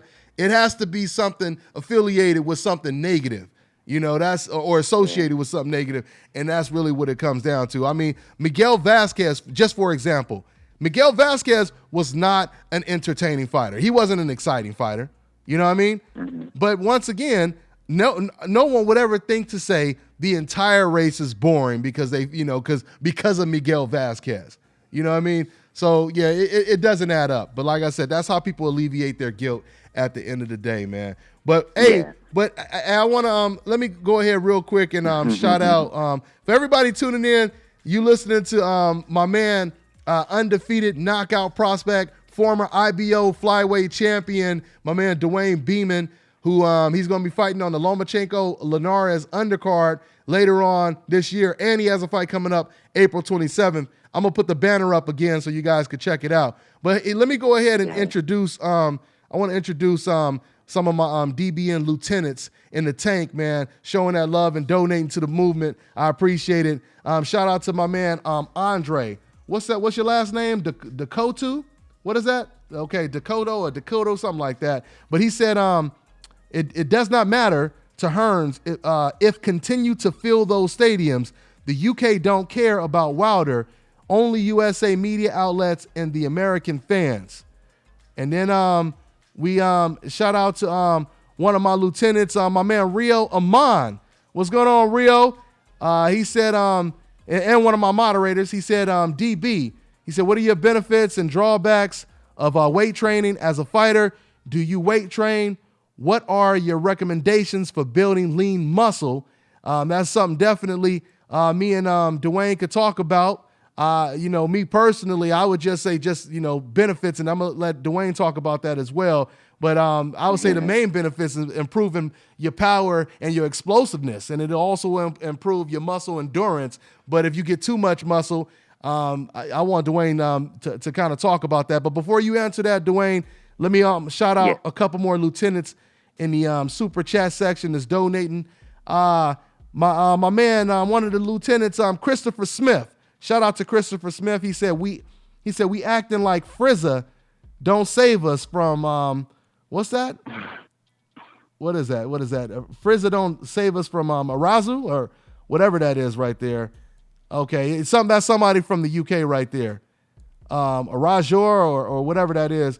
And then we got Kirk Anderson. Shout out to Kirk Anderson. He said Black Fighters has a rhythmic and motion that no other fighter has. Facts. Perpetual motion that no other fighter has. Facts. That's what my man Curtis said. Okay, so so anyway, going back to what my man Rio Mom was asking. So with you being an extremely muscular fighter, do you do a lot of weightlifting? And what would you say are the benefits and the backdraws of weightlifting while you boxing, Dewayne? Oh well, I guess I'm kind of different. I do. And it's crazy, and I'm a stick at it too, because when I didn't do it, look, I had a draw. You said you had a draw. So that's my last. Oh, so you tried to. Camp, so you tried to pull back. I took it out. I took weightlifting out of my coaches and everyone that was around me. My team was saying, let's not lift. Even though I did that all the way up to that fight. All the way. All my other previous training camps. He told me let's not do it. Let's work on this and work on that. But and I didn't like how I felt. So I'm a type of person that I do a lot of reps though. I lift and add a lot of reps. Not heavy, but I like to do a lot of reps of stuff and endurance, and that builds up that sprint. Because I always felt like this: if you can lift something and do something for 3 minutes, like consistently, you should be able to punch consistently for 3 minutes too. So I do lifting. I do a lot of lifting, and y'all gonna see that the 27th, because this camp I did a lot of lifting, but I did a lot of running and a lot of mixed stuff. Like I love to swim. Swimming is key. So that's how I build up power. Okay. 13-0, 10 knockouts. I think it's been helping me. Yeah, there you go right there. Because I always say like this, man. Speed fades, but power don't. That's so right. Like people that's fast in the beginning, they ain't that fast around by 5th round. You know what I mean? That speed slow down. One thing about my opponents, they always said, like in the post conversations and stuff like that, they always say, "Hey man, that he hit me the same sprint he hit me with the first round is the same sprint he hit me with in the 10th round or the 9th round or something like that." So, that's why I say. But would you say that if you building a little too much muscle mass around the biceps or areas that? Yeah. Like certain stuff you can't. No, I wouldn't do. Like I don't see the point of curling. Like curling in boxing, I don't see the point of curling. Certain weight stuff that like the bodybuilders do, don't do all that kind of stuff. Weights that do help you with your with your sprint and your stance and all that stuff. That's perfect. But too much muscle, I think, is like, nah, man, you be slow. Yeah, I agree. I agree with that. I agree. It definitely has some benefits and some drawbacks, I should say. But anyway, man. Hey, yeah, so we gonna go ahead and get ready to wrap it up, Dewayne. I got sparring, man. I gotta go spar 10 rounds right now. Oh, but man. I want to tell everybody thank y'all. And I seen some comments of people was answering about my last fight, and I already kind of addressed it. And like I said, man, I don't like making excuses. I don't want to take nothing from Angel in that fight. But the truth is, we offer Angel double. Like, me too. They agreed to pay us double our purse of what we made our last fight to fight again, because people love that fight. I mean, even though I was only able, like, I had an issue with my eye before the fight, people loved the fight and they offered to pay us double. And I was like, yes. I mean, I asked for the rematch. Dante was there. I asked for the rematch immediately. Like, because I want that off my record. I don't really, because that was my worst performance in my life, you know. But he wouldn't take the fight. He said, nah, he wouldn't take the fight. and he decided to not take the fight. So the answer to anybody's question that was answering about the Angel, and they said, Dwayne, you should have made some adjustments. I couldn't make no adjustments. I couldn't hardly speak. But I got the laser eye surgery done. It's over, and I got to move on. Okay. That's what it is, man. That's what it is. All right, man. Hey, well, I'm going to go ahead and let you go, and then I'm close out. Hey, thanks once again for joining the show. Once again. No doubt, man. Dante, always. And May 12th, man, you got to come to Madison with me, man. You know all day. He already on that Loma. He going to be fighting on the Lomachenko versus Linares undercard, and he has a fight April 20. So wait, this is canceled. Let me say the dates real quick. April 27 in Mexico. Damn, you May coming 12th, back to back then. Yeah. They right back to back. April 27 Mexico, May 12th. And, well, God willing, man, I don't want to have no injuries and nothing come up, but wait a minute. April, that's like 2 weeks. Yeah. Day 12 is right around the corner for April 27th. I know. you gonna fight twice in 2 weeks? Within 2 weeks, damn near. Yeah, and then like 3 weeks later, I'll be fighting June 9th. Wow! I in hope San Diego. You gonna be making history. You gonna be making some type of history just doing that alone. Yeah, man. I'm trying to carve my own way, man. I'm trying to carve my own way and do what I got to do. So April 27th, that fight will be on Bets and Boxing. That's an online streaming. And then May 12th, y'all know that's Madison Square Garden. And then June 9th, that's in San Diego. I know TV Azteca is doing it, but I believe somebody else is going to be on it too. And then I got a break because my next fight won't be until HBO, the Superfly card. Oh yeah, you're going to need a break after that. For sure. Yeah. So that's what it is, man. And I'm hungry, man. I'm hungry, and I'm sure. And I got to make up for my last performance. I know there was a lot of hype on me, and a lot of people had me as like probably one of the best prospects coming up this year.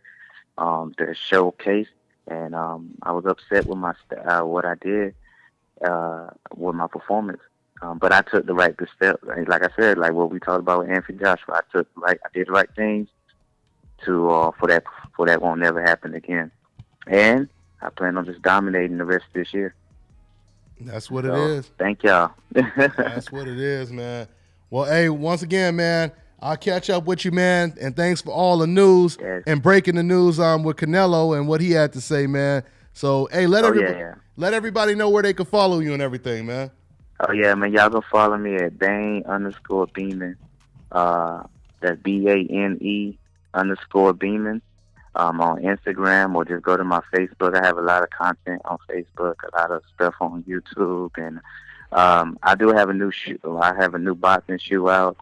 I had them out since 2017, but we have a new version this year for 2018, and Sergey Kovalev got a pair. I mean, they just my shoes are booming, man. They nice. So I just want to showcase that. Show out the shoes, and yeah. That's what it Follow is. Dwayne. That's what it is. Hey, good looking out, family. I'll catch up with you later, all right, man? All right, bro. All right, take care, man. All right, guys. So that was the man, undefeated knockout artist, Dewayne Beamon. My man said he going to be fighting twice within damn near 2 weeks, on April 27th. And then May 12th, he comes back and he's supposed to be fighting on Lomachenko's undercard, Lomachenko versus Linares. Let me go ahead and shout out my other lieutenants. I got to shout out my moderator lieutenants. Shout out to my man CSM HBJ Dog. Shout out to my girl L Flowers. And where else are my moderators at? I see you, one of my lieutenants, always showing the love and donations. I appreciate you, Rayshawn Smith. You say you calling in? I'll go ahead and try to take a call before I wrap it up. And my moderator Cass is in the building. And my moderator, Brian Thomas. And who else? We got any more moderators in here? Yeah, I'm gonna have to recruit some more moderators, but like I said, we gotta vet them before we put them in there. No doubt about it. So you know what? Yeah, let's go ahead and take another call, or let's take a call before we get up out of here. We have let me see. We got 714. What's going on? What's your name? Where you calling from? That sounds like Orange County. What's going on? 714, you there?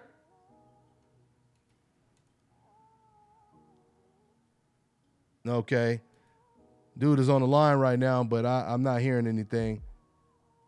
I'm going to go ahead and take another call. And you know what? Before I do take another call, let me once again go back and shout out everybody, all the lieutenants in the super chat section. Once again, guys, if you guys want to show your love, you guys can always go ahead. You could donate to me, or you could cop one of these Fresh Fly DBN shirts. Just go to Dante'sBoxingNation@gmail.com and you can cop one of these Fresh Fly shirts. All right. And let me see over here. Once again, I want to shout out the lieutenants to show love that's in that DBN tank. We got my man, what's that? We got my man Andre. We got my man Rio Amon. We got my man Christopher Smith, Curtis Anderson, and Rayshawn Smith. That's what it is. All right. So I'm going to try to take one more call, and I'm going to get up out of here, guys. Let's see. All right, we got, you know what? We got 773. What's going on? Oh, you know what? That was my bad with 714. Hold on, okay, I figured out what the problem is. Hold on 1 second, 714. Hold on 1 second. I got to unmute you. I had you on mute over here. 1 second.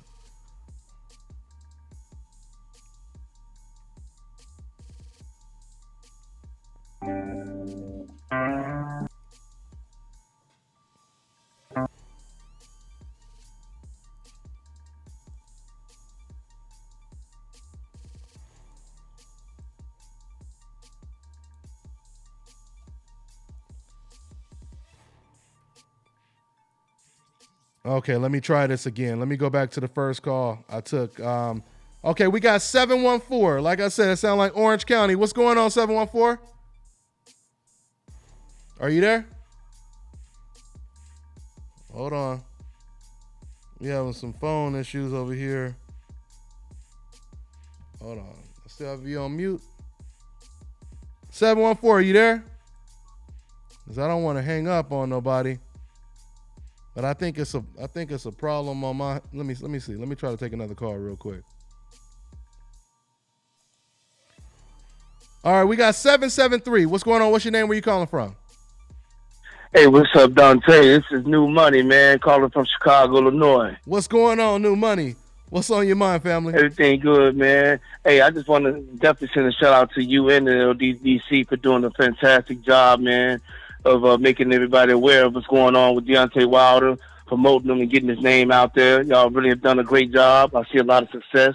I see a lot of things happening. I appreciate it. I want to know if you catch that interview yet, man, with 7-8. He was talking about AJ was in the interview looking really sad, man, and because he's coming to the realization that he's going to have to fight Wilder. You said an interview with Anthony Joshua? Yeah, he saw an interview. 7-8 saw an interview about Anthony Joshua, and he said the dude was looking pitiful, man, because he's at the realization that he's going to have to fight Wilder. And Tyson Fury's coming back. Yeah, Tyson Fury's coming back. Now, are you talking about before this news reported that just broke that he wanted $50 million to fight Wilder, or are you talking about after that? After that. Okay. He was at a charity event or something, and 7-8 caught the interview.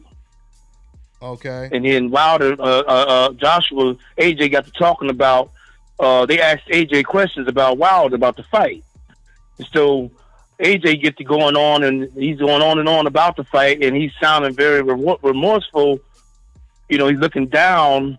I don't know if he's realizing that because Tyson Fury's coming back, hey, well, the fans gonna leave him. Hey, well, I want you guys to send me the link because I haven't seen this or heard anything about it. Only thing I had heard about was the story of him wanting $50 million.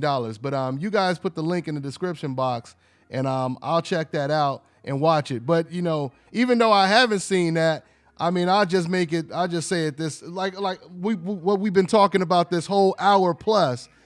Actions speak louder than words, and the fact that your boy Anthony Joshua, he has never said, I'll fight this guy. Oh, y'all give me $50 million, I'll fight him. You give me $50 million, I'll fight this dude. He's never done any of this. He's never, requested, or blocked someone from entering the ring after a post fight, to confront him, to promote a future fight. He's never done any of these things. So, we've already seen the pattern. You know what I'm saying? The pattern has been clear since day one. It's more than obvious what's going on. Anthony Joshua, he respects Deontay Wilder more than anyone he's ever faced before, and that's what it comes down to at the end of the day, man. But yeah, man. True. So, hey, you know what? I just seen an interview with Tyson Fury, and he said that right now Deontay Wilder's at the top of the heap. He at the top of the pile. He put it out there. He letting it be known. So, when the AJ supporters or the AJ, fan guys, whatever, want to ride that wave, when they hear that information, how Tyson Fury even saying Wilder is at the top of the heap in the heavyweight division. He the man. Mm-hmm. He the man to beat, not AJ. Wilder is the man. Wilder is the man. I mean, once again, you like you said, Tyson Fury is saying that Wilder is the man. Anthony Joshua, when I interviewed him a while ago, I asked him, I said, outside of yourself, Anthony, who would you say is the best? He said it was Wilder. So it's unanimous. It's completely unanimous. Everyone knows and believes that Deontay Wilder is the man to beat. So we'll see. We'll see if they continue to negotiate Anthony Joshua and Wilder, but that's what it is. Hey, but thanks for your call, man. I appreciate it. All right, man? I appreciate that. No problem, Dante. I want to also say something about Triple G, though. Yo, go ahead, man. Go ahead. I'm kind of pissed off that this man ain't fighting nobody elite, man. No real competition. I'm sick and tired of this dude and Abel, man. They just chicken footing around and shit. You know what I'm saying? They need to go ahead and fight a real fighter. At least fight Boo Boo. Yeah, but you know what I'm saying? Yeah. At least fight him. But somebody real. I kind of wish Floyd Mayweather would have just swooped back in and took May 5th just to fuck him up. Just to have a fight on that date, or put one of his fighters on that date. You know what I'm saying? That would be funny. But you know what? Yeah, and right now, Anthony, I'm looking at Anthony pictures right now, but now Gennady Golovkin, his situation, man, the walls are closing in. Like you said, he needs to fight somebody, and right now, he really has no more easy opponents to justify. You know what I mean? Like he doesn't have them type of Adamas that he can throw in there, them Dominic Wades. You can't say, oh, I'm fighting Dominic Wade because he's my number one contender. I have to fight him or they're going to take my belt. Golovkin is Golovkin's in a bad situation because you have Sergey Derenyevchenko, who's his IBF number one mandatory. And it's actually his turn. He's up in rotation, to fight against Golovkin. So now Golovkin don't want to fight him either because he's a Ukrainian Olympian. He's a bronze medalist at the amateur boxing championships. He's a real good fighter, right? Golovkin don't want to fight him. Then you got Charlo, who's another mandatory, or after he beats Centino, which I assume he will. Then you have the winner of Jacobs versus Selesky, another mandatory. Then you have BJ Saunders. See, now Golovkin's in a situation to where if he doesn't fight Sergey Derenyevchenko, they're going to take his belt, his IBF belt. And Golovkin, he said his dream was to be what? The unified middleweight champion. So he's going to be forced. So right now, he's going to either retire, move up to 168, or he's going to step out of that house that's surrounded right now by the SWAT team. And we're going to see how it go down. We're going to see how it go down. What's all this noise that Canelo said he ain't fighting Las Vegas no more, and they taking some of his purse?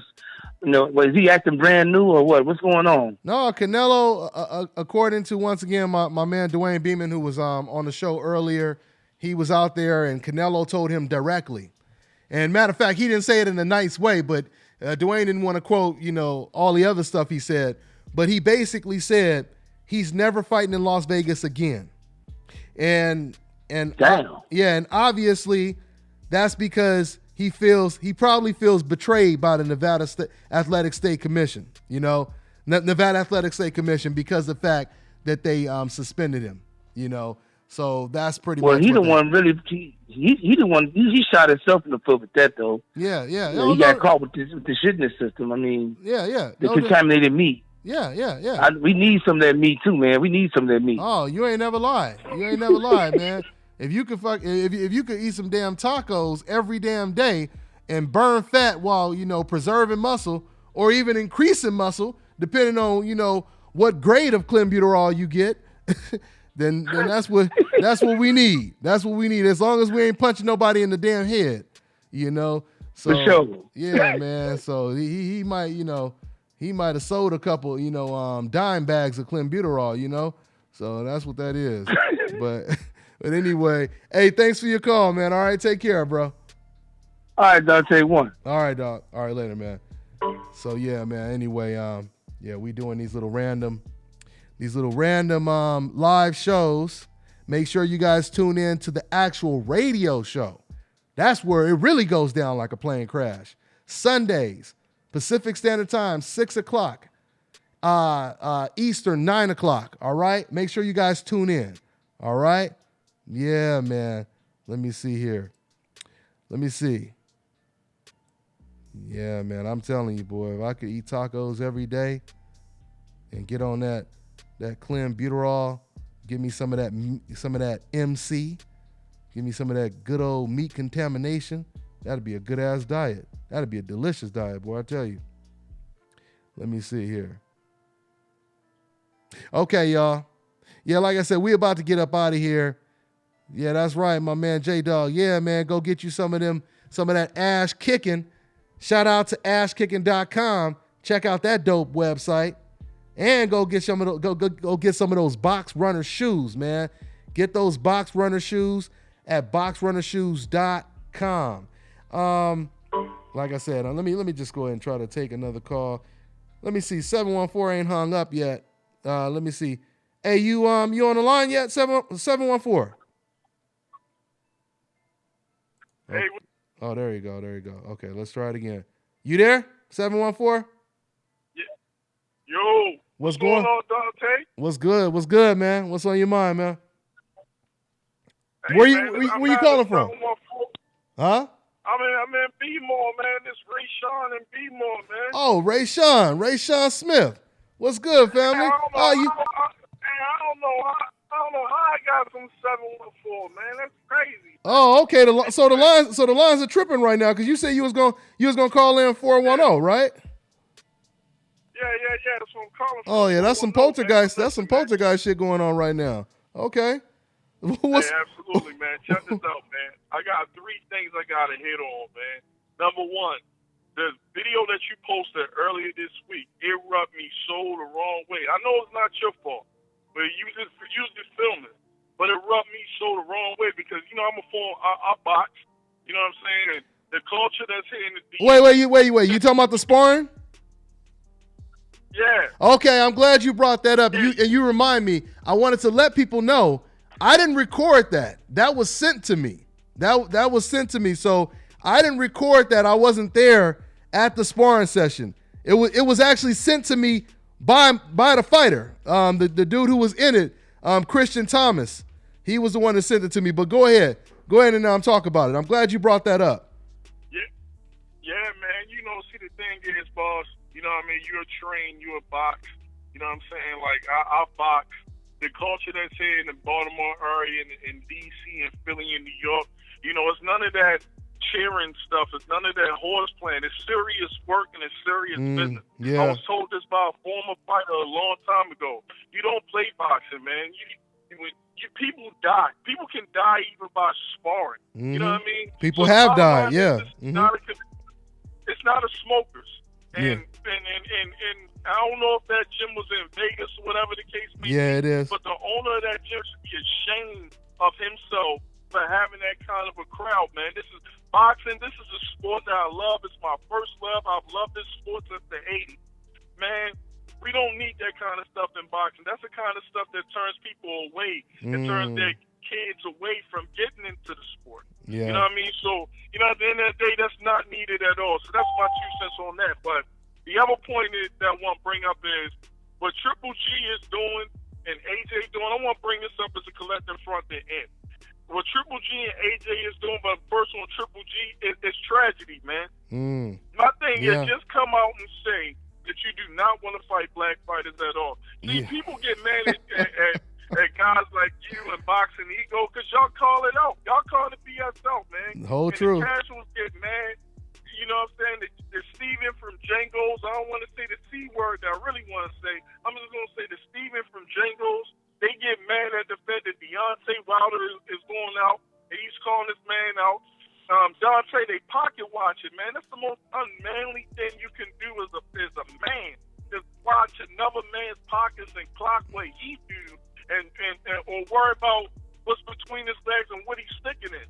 It's so unmanly. And it's a cover-up, too, though, Rayshawn. It's a cover-up, too, because that's just a way for them to protect their mans by using those excuses, too. Yeah. Go ahead. Yeah, absolutely, man. Back in the day, man, I wish when I was a kid Lennox would have fought Riddick Bowe, but the politics of boxing, it didn't happen. I didn't think Riddick Bowe was scared, but the way history is going to remember it, as though Riddick Bowe was scared to fight Lennox Lewis. You know what I'm saying? Yeah. The bottom line is, I've been following this sport for too long.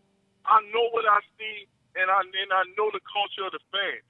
Remember a few years ago, they tried to push this whole Eastern European type influence in boxing. The Eastern Europeans taking over. The Eastern Europeans taking over. Meanwhile, yes, the amateur system has not been as strong as it was because, like Bernard Hopkins has said in the video a long time ago, we don't have teachers anymore. Teddy Atlas had brought this up too. We don't have teachers anymore of the sweet science. We have training. Cats look at stuff like pad work and think pad work is just boxing, and it's not. You know, the bottom line is, yes, the amateurs need work, but at the same time, we have teachers that's coming up, that's retiring, and that's going to teach boxing the right way for the generation to come forward. I say all that to say that the old media, such as ESPN and HBO, they push this whole Eastern European influence of the Triple Gs and all that down our throats. But at the same time, every time they get in the ring with an athletic dude, athletic brother, or a tough, Mexican or Puerto Rican cat, they lose. Every time, man. I'm tired of this simple fact. Now Jared Hurd's a weight bully.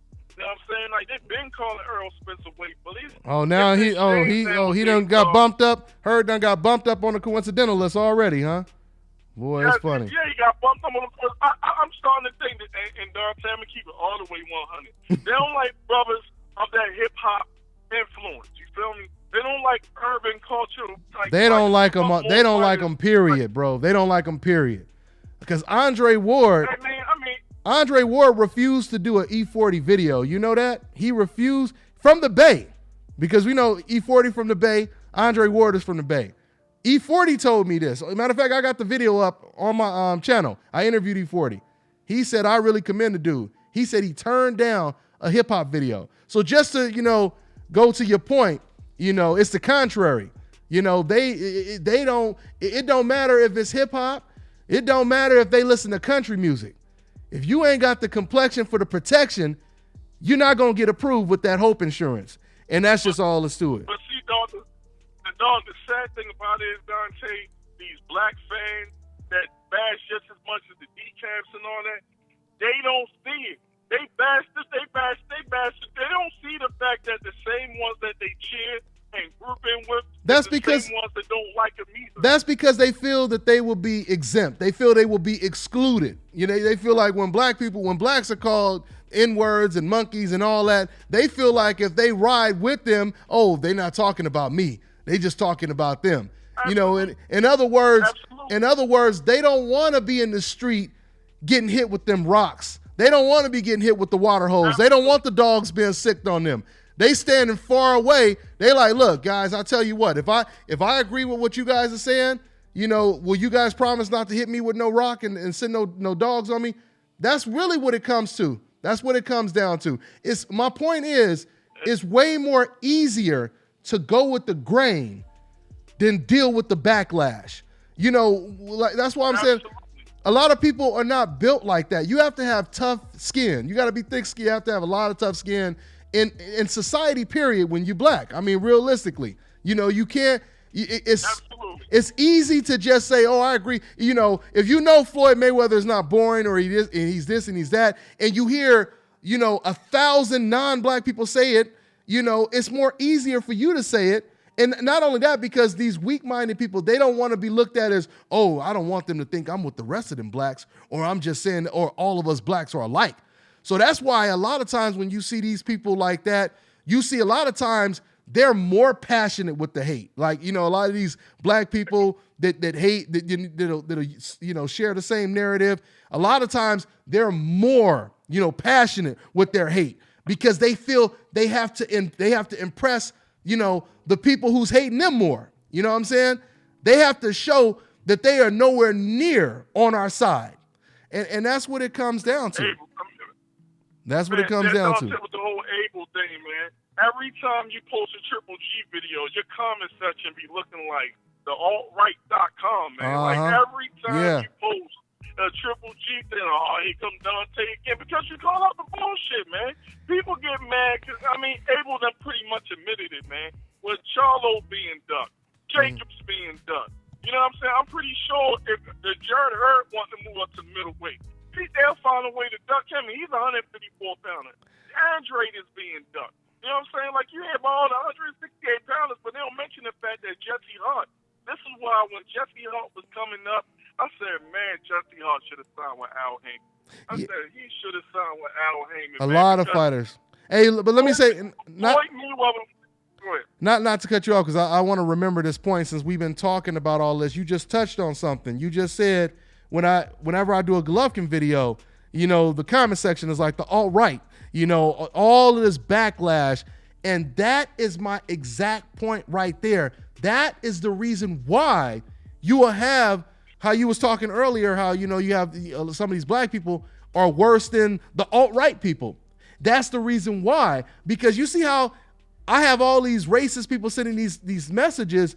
That would easily make a weak-minded person say, oh my God, look at what they're saying to me. Look at what they're saying to me. Those are those rocks being thrown at you. Those are those dogs being sicked on you. That's the water holes I was talking about that they shooting at you.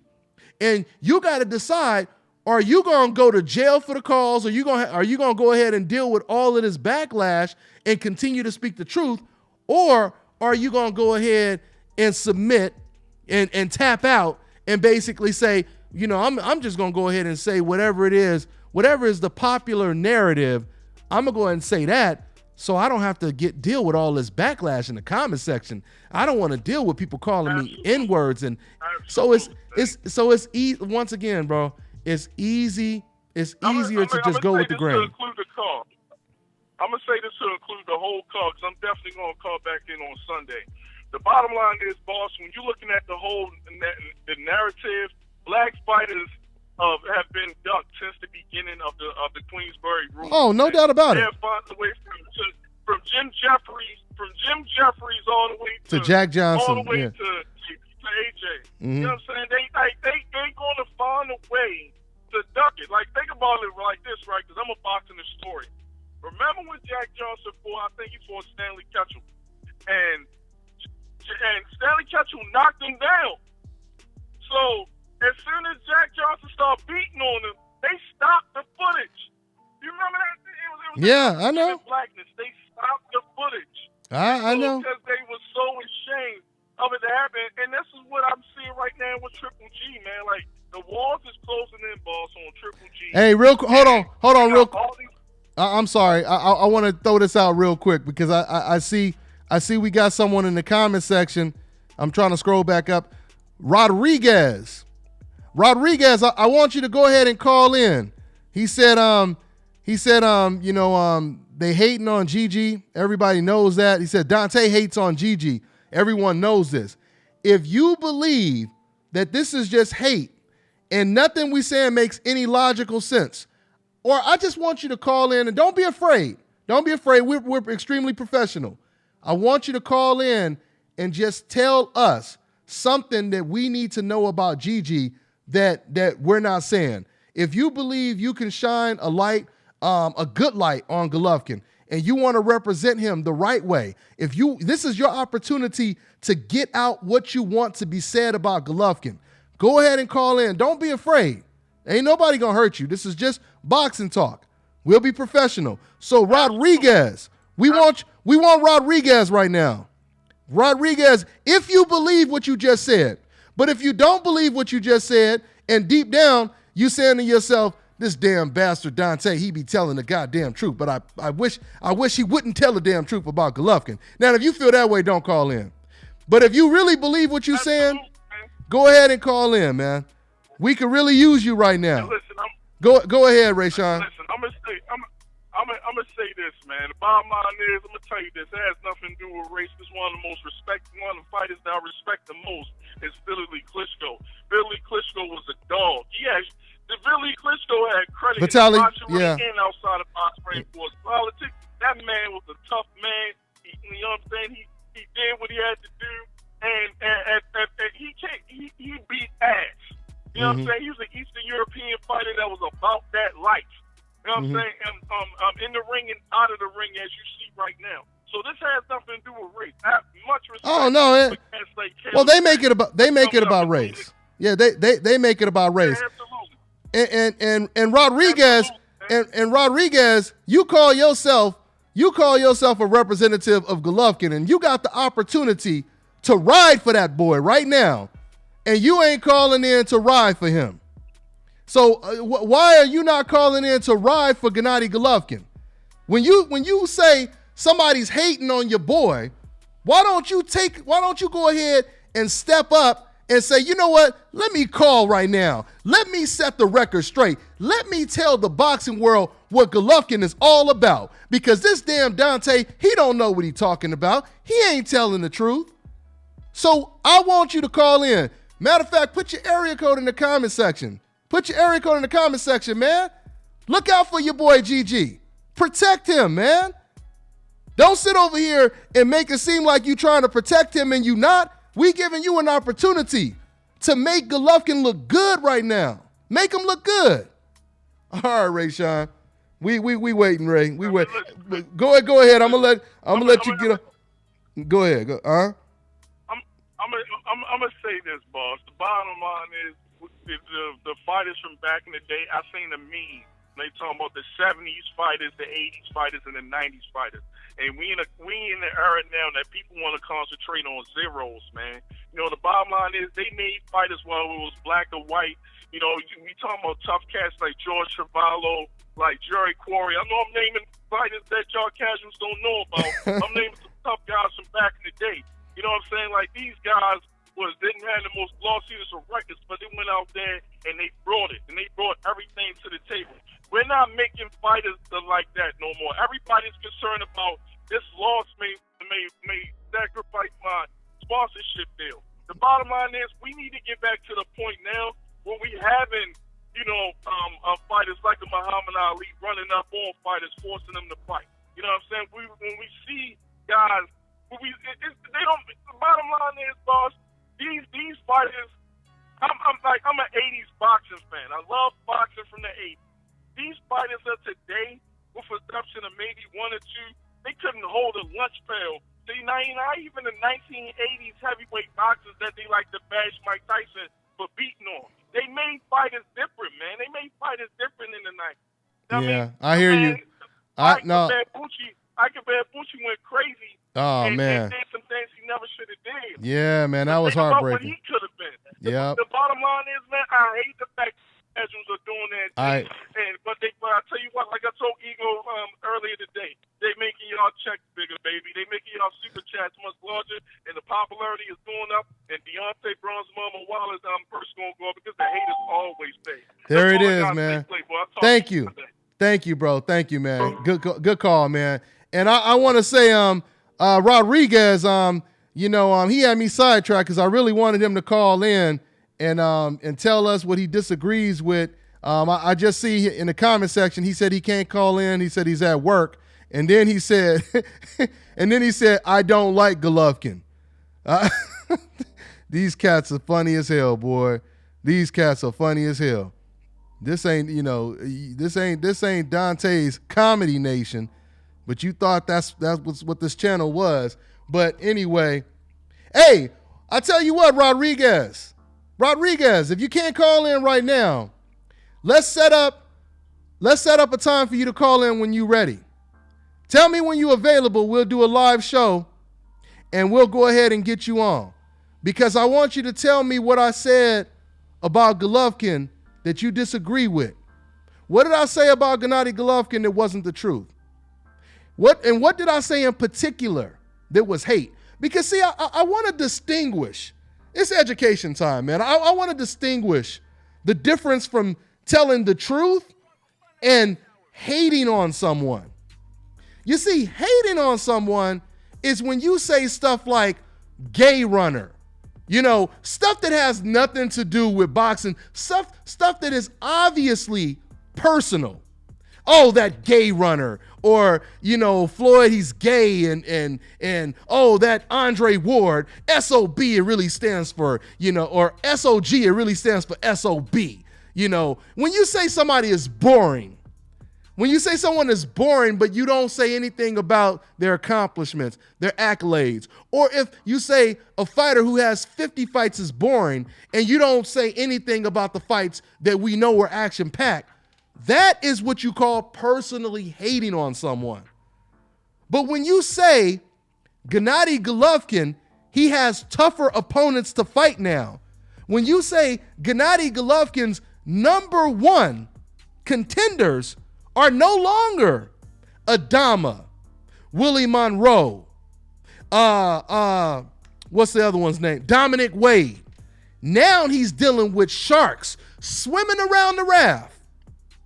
Charlo, Darren Yevchenko. If you ask the question, if I ask you the question right now, if Darren Yevchenko, which is another one of those sharks, by the way, an Olympian, Ukrainian undefeated Olympian, if he is the number one IBF contender, this is the same title, or this is the same position that Dominic Wade held 2 years ago.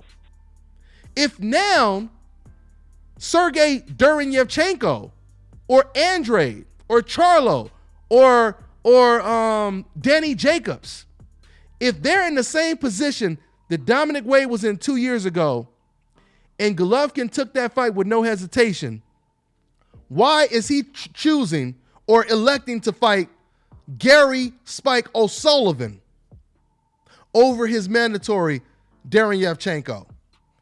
Is there anything that I just said right there that was hate? That's like if I'm a news reporter, if I'm a forecast news reporter, and I tell you there's a good chance it's going to rain on Sunday, does that mean I'm hating on the sunshine? Absolutely not, right? I just told your ass it's about to rain. If you on your way to a certain part of town and I tell you there's an accident on the freeway, am I hating on you for, getting there? No, I'm telling you to look out. Look out for the truth. And that's what it is at the end of the damn day. Rodriguez. Yeah, man, we want you to call in, man. I want Rodriguez, I want you to put a comment. I was preaching right now, and I didn't have a chance to look at the comment section, so I'm looking at it now. Let me see. I want to see Gigi. Oh, now he's trying to change his narrative, and now he's trying to. I don't understand why people do this kind of stuff. Now he's saying stuff like, "Oh, I want to see Gigi versus Charlo," but we know that ain't gonna happen. It's 30. He's 36, and listen, man. You telling me you at work, but you've been in the comment section this whole damn time. What kind of work you over there doing? You got time to talk in the comment section, but you ain't got time to run outside and get on the phone for a quick minute? See, it's so easy. It's so easy to be in the comment section talking. It's so easy to be in the comment section. He said he can't call in because he at work. But he over here, I know he got blisters on his damn fingertips right now. He typing away in the comment section, but he's at work. Rodriguez, I will go ahead and set up a live stream so you can call in. You know, the man he done went from calling us GG haters. Now I got this man, he done completely did a 180. And now he's over here saying that he wants to now he's basically saying that he don't like Golovkin. Now he don't like Golovkin. Boy, oh boy, I tell you. So Rodriguez, do you want to set up? You want to call into the radio show? We do the Sun. Let me know if you can do the radio show. I'll make you a special guest. Because see, this is why I like to talk to people like Rodriguez. Because when I talk to Rodriguez, I get to talk to all of the decafs in one shot. You get to educate thousands and thousands and thousands of decafs through one decaf. That's why I want him to call in. Once again, man, I see decafs are in the comment section. I want you guys to call in. I want you guys to call in. Stop doing all of these type buys. Take that bandana off of your mouse and stop gangbanging in the comment section. We live right now. Whatever it is that I say that you disagree with, you have an opportunity right now to say, Dante, let me tell you how it is. You ain't telling the truth, Dante. You a damn lie. And I'm going to explain to the whole boxing world right now why you a damn lie, because that's what I would do. That's what I would do. Like I said, why you think Jim Lampley don't take calls? Because Jim Lampley, he knows that he would be engulfed, he would be swarmed with the whole truth. He would drown in the whole truth. That's why.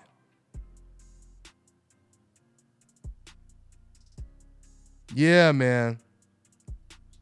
Like I said, man, I want him to call in, but they ain't gonna. Okay, you calling in? Okay, I think. Okay, my man, 574. Yo, you put your area code in the comment section. You gonna call in, Rodriguez? Rodriguez, you gonna call? And you know what? I got cats that's been holding for a minute. I apologize, y'all. I'm gonna take another call. But my man Rodriguez, he put his area code in the comment section. Here, let me see. Rodriguez, you gonna call in? I promise. And honestly, guys, this was only supposed to be like a 30-minute show. I really only did the show so my man Dewayne Beamon, he could talk about his upcoming fight and his Canelo news that he broke. No. I'm not blocking them. Somebody said just block them. No. We gonna put their ass on blast is what we gonna do. Why we gonna block them? Now it's different if they refuse to call in and they just, doing tight buys, gang banging in the comment section, then I will block them. But I'm gonna give their ass an opportunity to call in. Okay, let me see. Is it 504? Hold on. Let me see. I'm about to take a call. The lines are lit. Oh, no, he's 574. Hey, Rodriguez. Rodriguez, are you calling in? Okay. Hey, yo, we got Rodriguez. He called in. Let me go ahead and get to this real quick. Hold on, y'all. All right. What's going on? What's your name? Where you calling from? This better be Rodriguez. What's going on, man? Yes, it's me, man. Oh, man. Hey, man. Rodriguez. I give you credit for calling in, man. You know, you are a testament to the decafs out there who are afraid to call in. I'm just saying, you calling in, I commend you for that, bro. I commend you for that. But okay, let's go ahead and get right into it, man. So you said everyone knows Dante is a hater, a Triple G hater. What did I say? No, I didn't say. No, that's what you said. That's what you said. You said everyone knows he's a hater. I said he hates on the guy every time he gets a chance. Okay. If you go back to videos. Okay. So tell me, what did I say in particular? What did I say that was hate? Every time he gets it, I don't like Triple G either. No, it don't. I don't like him either. You don't have to. I badmouth him every time. Every time that I get. What did I say, Rodriguez? Rodriguez, what did I say about Golovkin? I'm not asking you if you like him. I'm not asking you all the fighters you like. One question. What did I say about Golovkin that was hate? This is Dante, man. What did I say that was hate? What did I say that was hate about Golovkin? Oh, he got... I'm just saying, look, hold on, hear me out. I'm saying, because I go to your channel a lot, you know? Oh, I know you do. I appreciate it, and I appreciate you. Videos. I appreciate it, man. I watch your videos. But I'm just saying, like, every time you get a chance, you talk crap about them. But and don't get me wrong, I don't like them either. But Rodriguez, you still haven't answered the question. I asked you a simple question. Say for example, if you said, and I'm gonna let you talk, Rodriguez, but if you told me Floyd is he's gay runner, he's boring, he's this. I'm just saying, I'm not saying you said this, but hypothetically, if you said that, and I said to you, Rodriguez, you a hater. You just hating on Floyd. And you said to me, Dante, why would you say that? What did I say about Floyd that would make you think that I'm a hater? Well, you just called him gay.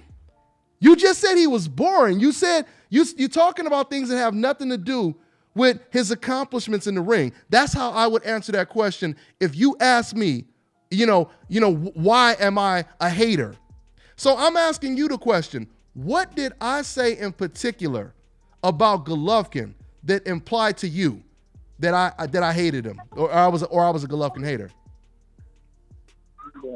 No, look. You always okay. Like for instance, right now, like you want him to fight Carlo, and we all know that's not impossible. That's impossible right now. But you still talk about it. You know, you're talking crap about him because he wants to fight this O'Sullivan guy. But I mean, who else is he gonna fight? Jacobs? That can't happen. Okay, let's tackle. They got fights coming up. Who else is? Charlo has a fight. Let's stick with Charlo, and because I want to tackle one topic, one fighter at a time, and then we'll go to the next one. Like it's like the videos are just saying like, oh, how come he doesn't fight these guys? Okay, but he can't fight. But they got fights coming up. But Rodriguez, why would that be? But why would it be hating if you want him to fight a certain fighter? That's like when you say it that way, it's like you're saying. Okay. You want him to lose. It's like maybe I should have said that you don't like him. Okay, but yeah, but how does? But okay, well let's say that. Say you hate him. Okay, let's say don't like. Let's say don't like. So how would that imply if I want to see Golovkin fight Charlo, and we all know? I'm just saying. I know, but how is that not liking him? How is that not liking him? You bring it up, knowing that it won't happen. It won't happen. I know. It's not going to happen. But I want to see it too. But we all know. But how does? But no. Wait a minute. How does that imply not liking him?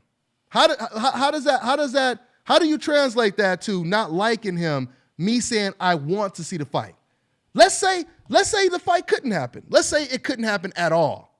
And I told you I would love to see Charlo versus Golovkin. If I told you I would like to see Mike Tyson, wait, let me finish. If I told you, man, I sure would have liked to seen Mike Tyson versus Muhammad Ali.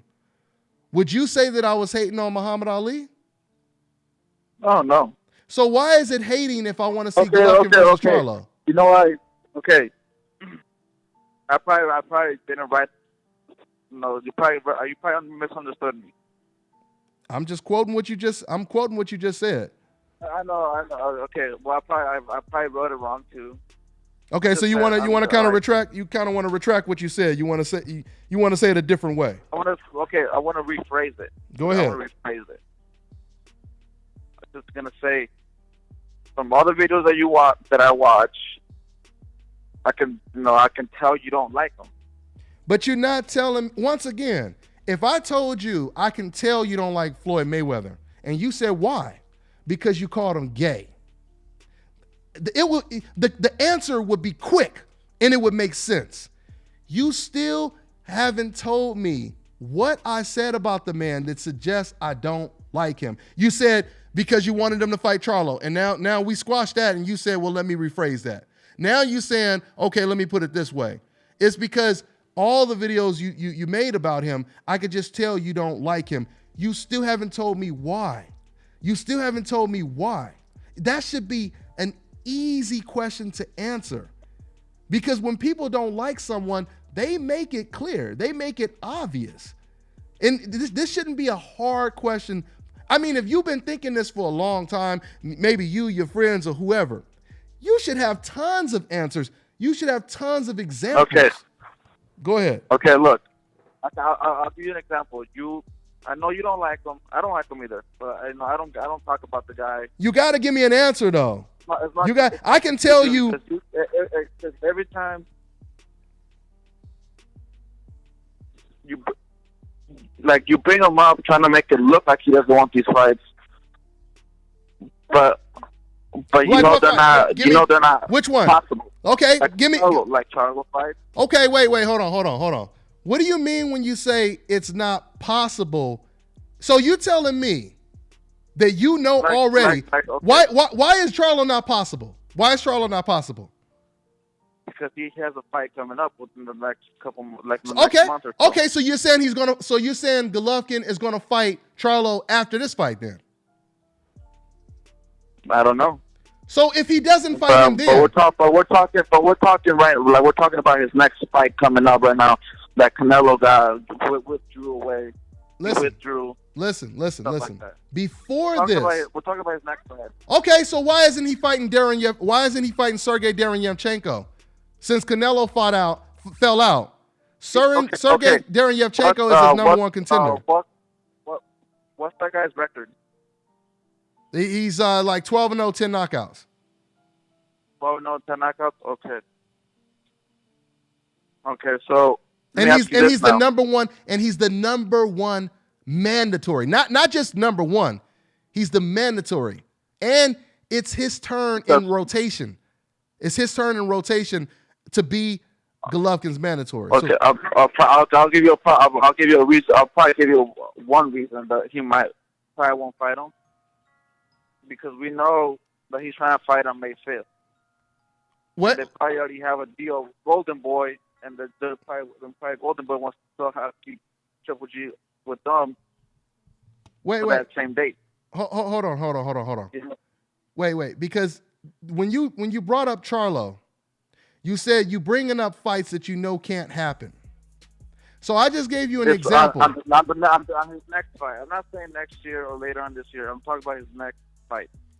I know, but what I'm saying is, right now, Golovkin can fight Sergey Derenyevchenko, and realistically, if we really want to push the shove, if we really want, he can. He can. So why is he trying to fight Spike? Why is he trying to fight? We also gotta look behind the scenes. Like, he probably has a contract with him and. But we can't go. But we can't go off of speculation though. We can't go off of speculation. We have to go off of what's being said. We have to go off of what Tom Loeffler is saying. We have to go off of what Golovkin is saying, what Abel Sanchez is saying. Abel Sanchez, he said that Golovkin may never fight Charlo. And he said, Abel Sanchez he said he didn't like his behavior.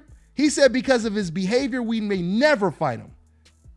So So yeah, I've seen that video, and I didn't agree with that either. So once again, you would agree that everything that I said, it logically made sense though, right? If Sergey is his number one contender and Golovkin is electing to possibly fight Spike Sullivan O'Sullivan, Gary O'Sullivan. If he's planning on fighting him, who's not his number one contender, over an Olympian, an undefeated Ukrainian Olympian in Sergey Derevyanchenko, and let's just say hypothetically, because I know this is a possibility, Charlo didn't even want to fight on a Broner undercard. If push came to shove, I know that. if push came to shove, I want you to be honest with me right now, Rodriguez. Just be honest, bro. Seriously. If Charlo and Al Heyman came to Tom Loeffler right now and they said, you know what, guys, we're willing to pull out of the Broner undercard fight against Centino so that we can help you guys save this May 5th date and keep it in Las Vegas and keep it as a pay-per-view event, because Golovkin versus Charlo would be a really big fight, underneath Canelo. Do you think Golovkin would take that fight?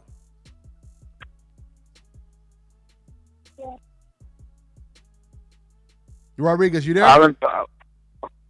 No, you cut out a little bit. Can you repeat that again? Sorry. Okay, real quick. If, once again, hypothetically, if Charlo said, I'm going to pull out the Broner undercard fight, I'm going to pull out the Centino fight, and we're willing to help you guys save that date, we'll fight Golovkin, and we'll pull out the Centino fight. I want you to be extremely honest, bro. Do you think Golovkin would take that fight? I think, this is what I think. I say no, he will not take it for his next fight. Thank you. Because hold on, let me tell you a reason. I think he would take it maybe next year. But it's not. I don't think but Rodriguez, because but Rodriguez, you're agreeing. But you're agreeing with me. By your own logic, that would make you a Golovkin hater. By your own logic, that would make you because you're saying the same things that I'm saying. Even if Charlo gave him the opportunity to save that May 5th date, you're even agreeing with me. He would not take the fight. He would rather fight Jaime Munguia or Gary Spike O'Sullivan rather than to fight Charlo. So see, you're agreeing with me. You're agreeing with everything that I'm saying about Gennady Golovkin. I mean, so you would say I'm not hating on him then, right? Yeah. There it is, man. Hey, man. Well, hey, I really, really, seriously, bro, I really appreciate you calling in, bro. I really appreciate you following my channel. And seriously, man, call in anytime. We'll talk about any topics you want to talk about. All right, man? All right, man. I'll call back on Sunday, man. Call back. Yeah, thank you, man. Appreciate it, man. All right, man. You know what? I'm going to give Rodriguez credit, man. I'm going to give him credit. It's just like a boxing match. You get in there and, you build up the fight. You talk your shit. And then once the fight concludes, there's a loser and there's a winner. And then we shake hands and we on to the next. And that's pretty much what that was. So this is what I mean, guys. Rodriguez, I got to give him credit because at the end of the conversation, he was honest. He was honest. You got to give him credit. He was honest, and I made the man retract everything he said. I made the man take back everything he said. Why? Because it made logical sense. Because it made logical sense. And that's what it is at the end of the day. Anyway. And you know what? And let me clear this up, man, because I see people talking about new media in the comment section. I want to make this very, very clear. New media is a term that I came up with. New media is a term that I came up with, and new media is a term that me and my man Boxing Ego, we started to use. Because at this time, we were the only ones consistently, banging when it comes to, well, I'm not going to say banging. I don't want to use that term. we were the only ones, even though it was a reference or an analogy I was using, but we were the only ones that was constantly speaking the truth and giving fighters the credit that they deserve compared to other media. It was only the term new media was a reference in comparison to other media members. That's what it was. It was an opportunity to make sure that everyone was treated the same.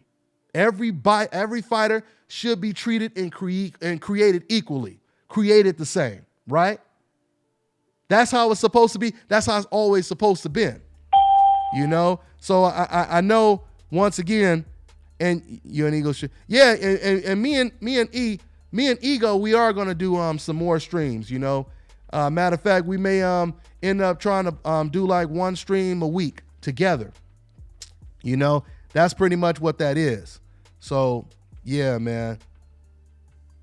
Yeah. So anyway, but like I said though, it was a time when, you know, when we first started talking this boxing and everything, there was a time when a lot of people were afraid to tell the truth.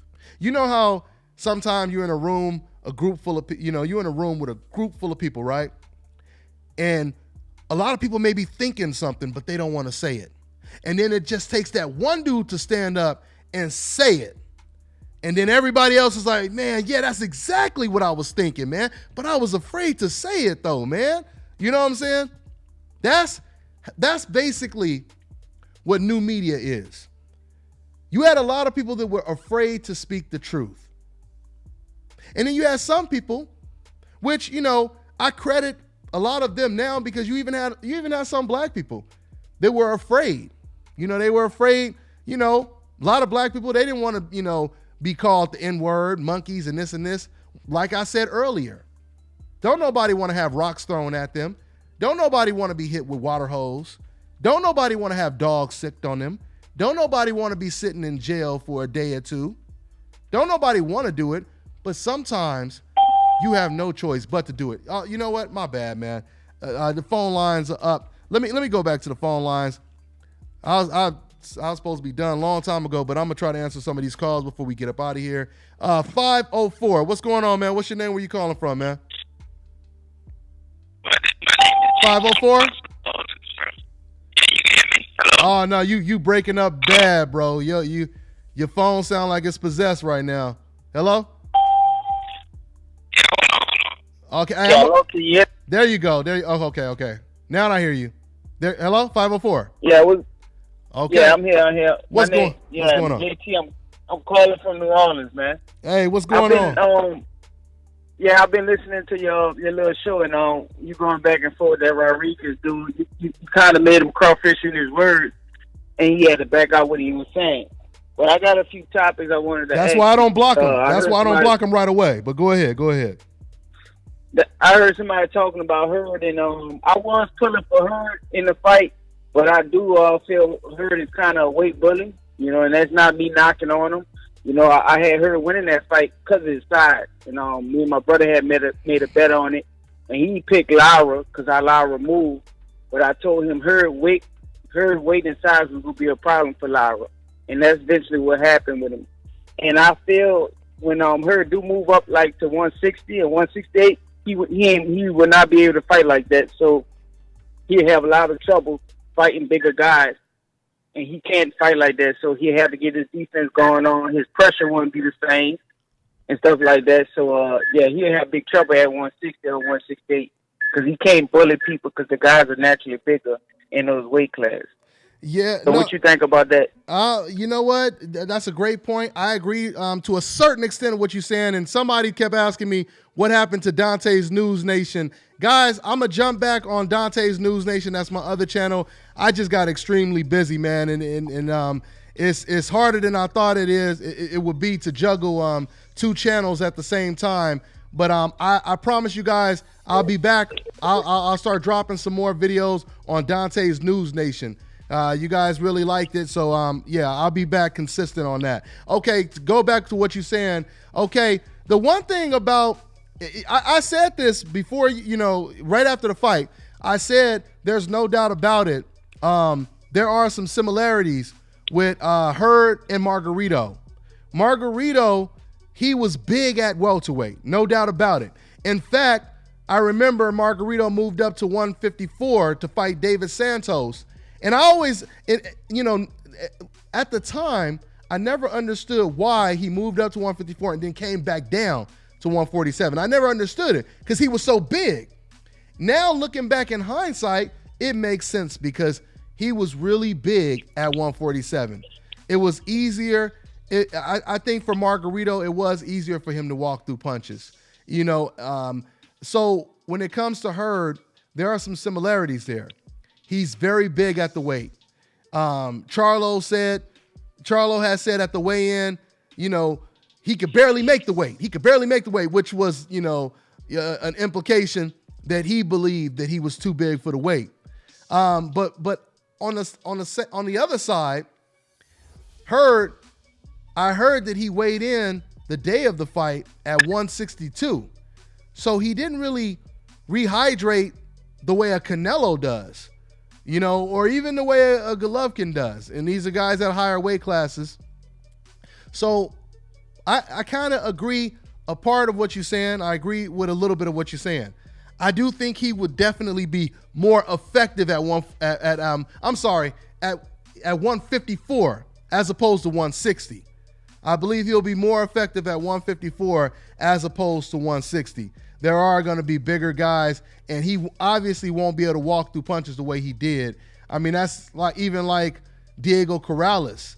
That's not a perfect example, but Corrales had that style where he walked through the fire. And then when he went to 147, which was, like 2 weight classes higher than what he was used to, that style was not effective at all. So, of course, when you lack defense, anytime when you lack defense, moving up in weight is going to be harder for you than a defensive wizard type fighter. You know what I'm saying? The more weight classes you move up, the least mistakes you can make. So that's how I see that, man. That's how I see that. But okay, I do want to say this though, Deontay. I feel like even if her fight Jamel Charlo, I'm gonna call it now. I think Jamel Charlo will have trouble with her, big trouble. If her could take his punching power, especially in the first half, like that. Yeah, especially in the first half. Jamel Charlo won't beat her. Her would do the same thing, slam down. Because if you notice, when he was fighting Lara, he barely was. When he was moving, when he was moving and staying in front of Lara, he was doing a lot of arm punching. He wasn't using his legs back and forth. So he'd just stand there and move back a little bit. He was doing a lot of arm punching, and if you're not using your legs, you kind of saving your. So I think Jamel Charlo might not beat Hurd. I think Hurd will beat him. It might be the bigger brother to beat Hurd at 160, Jamal Charlo, because he's bigger and stronger. He's got a better jab. And I think he will beat Hurd. Also, the only 154-pounder, even though he moved up, I think will beat Hurd right now at 154 is Andrade. And I think that's the only 154-pounder that probably could beat him right now. And Andrade is at 160 now. And he's at 160 now. So, yeah.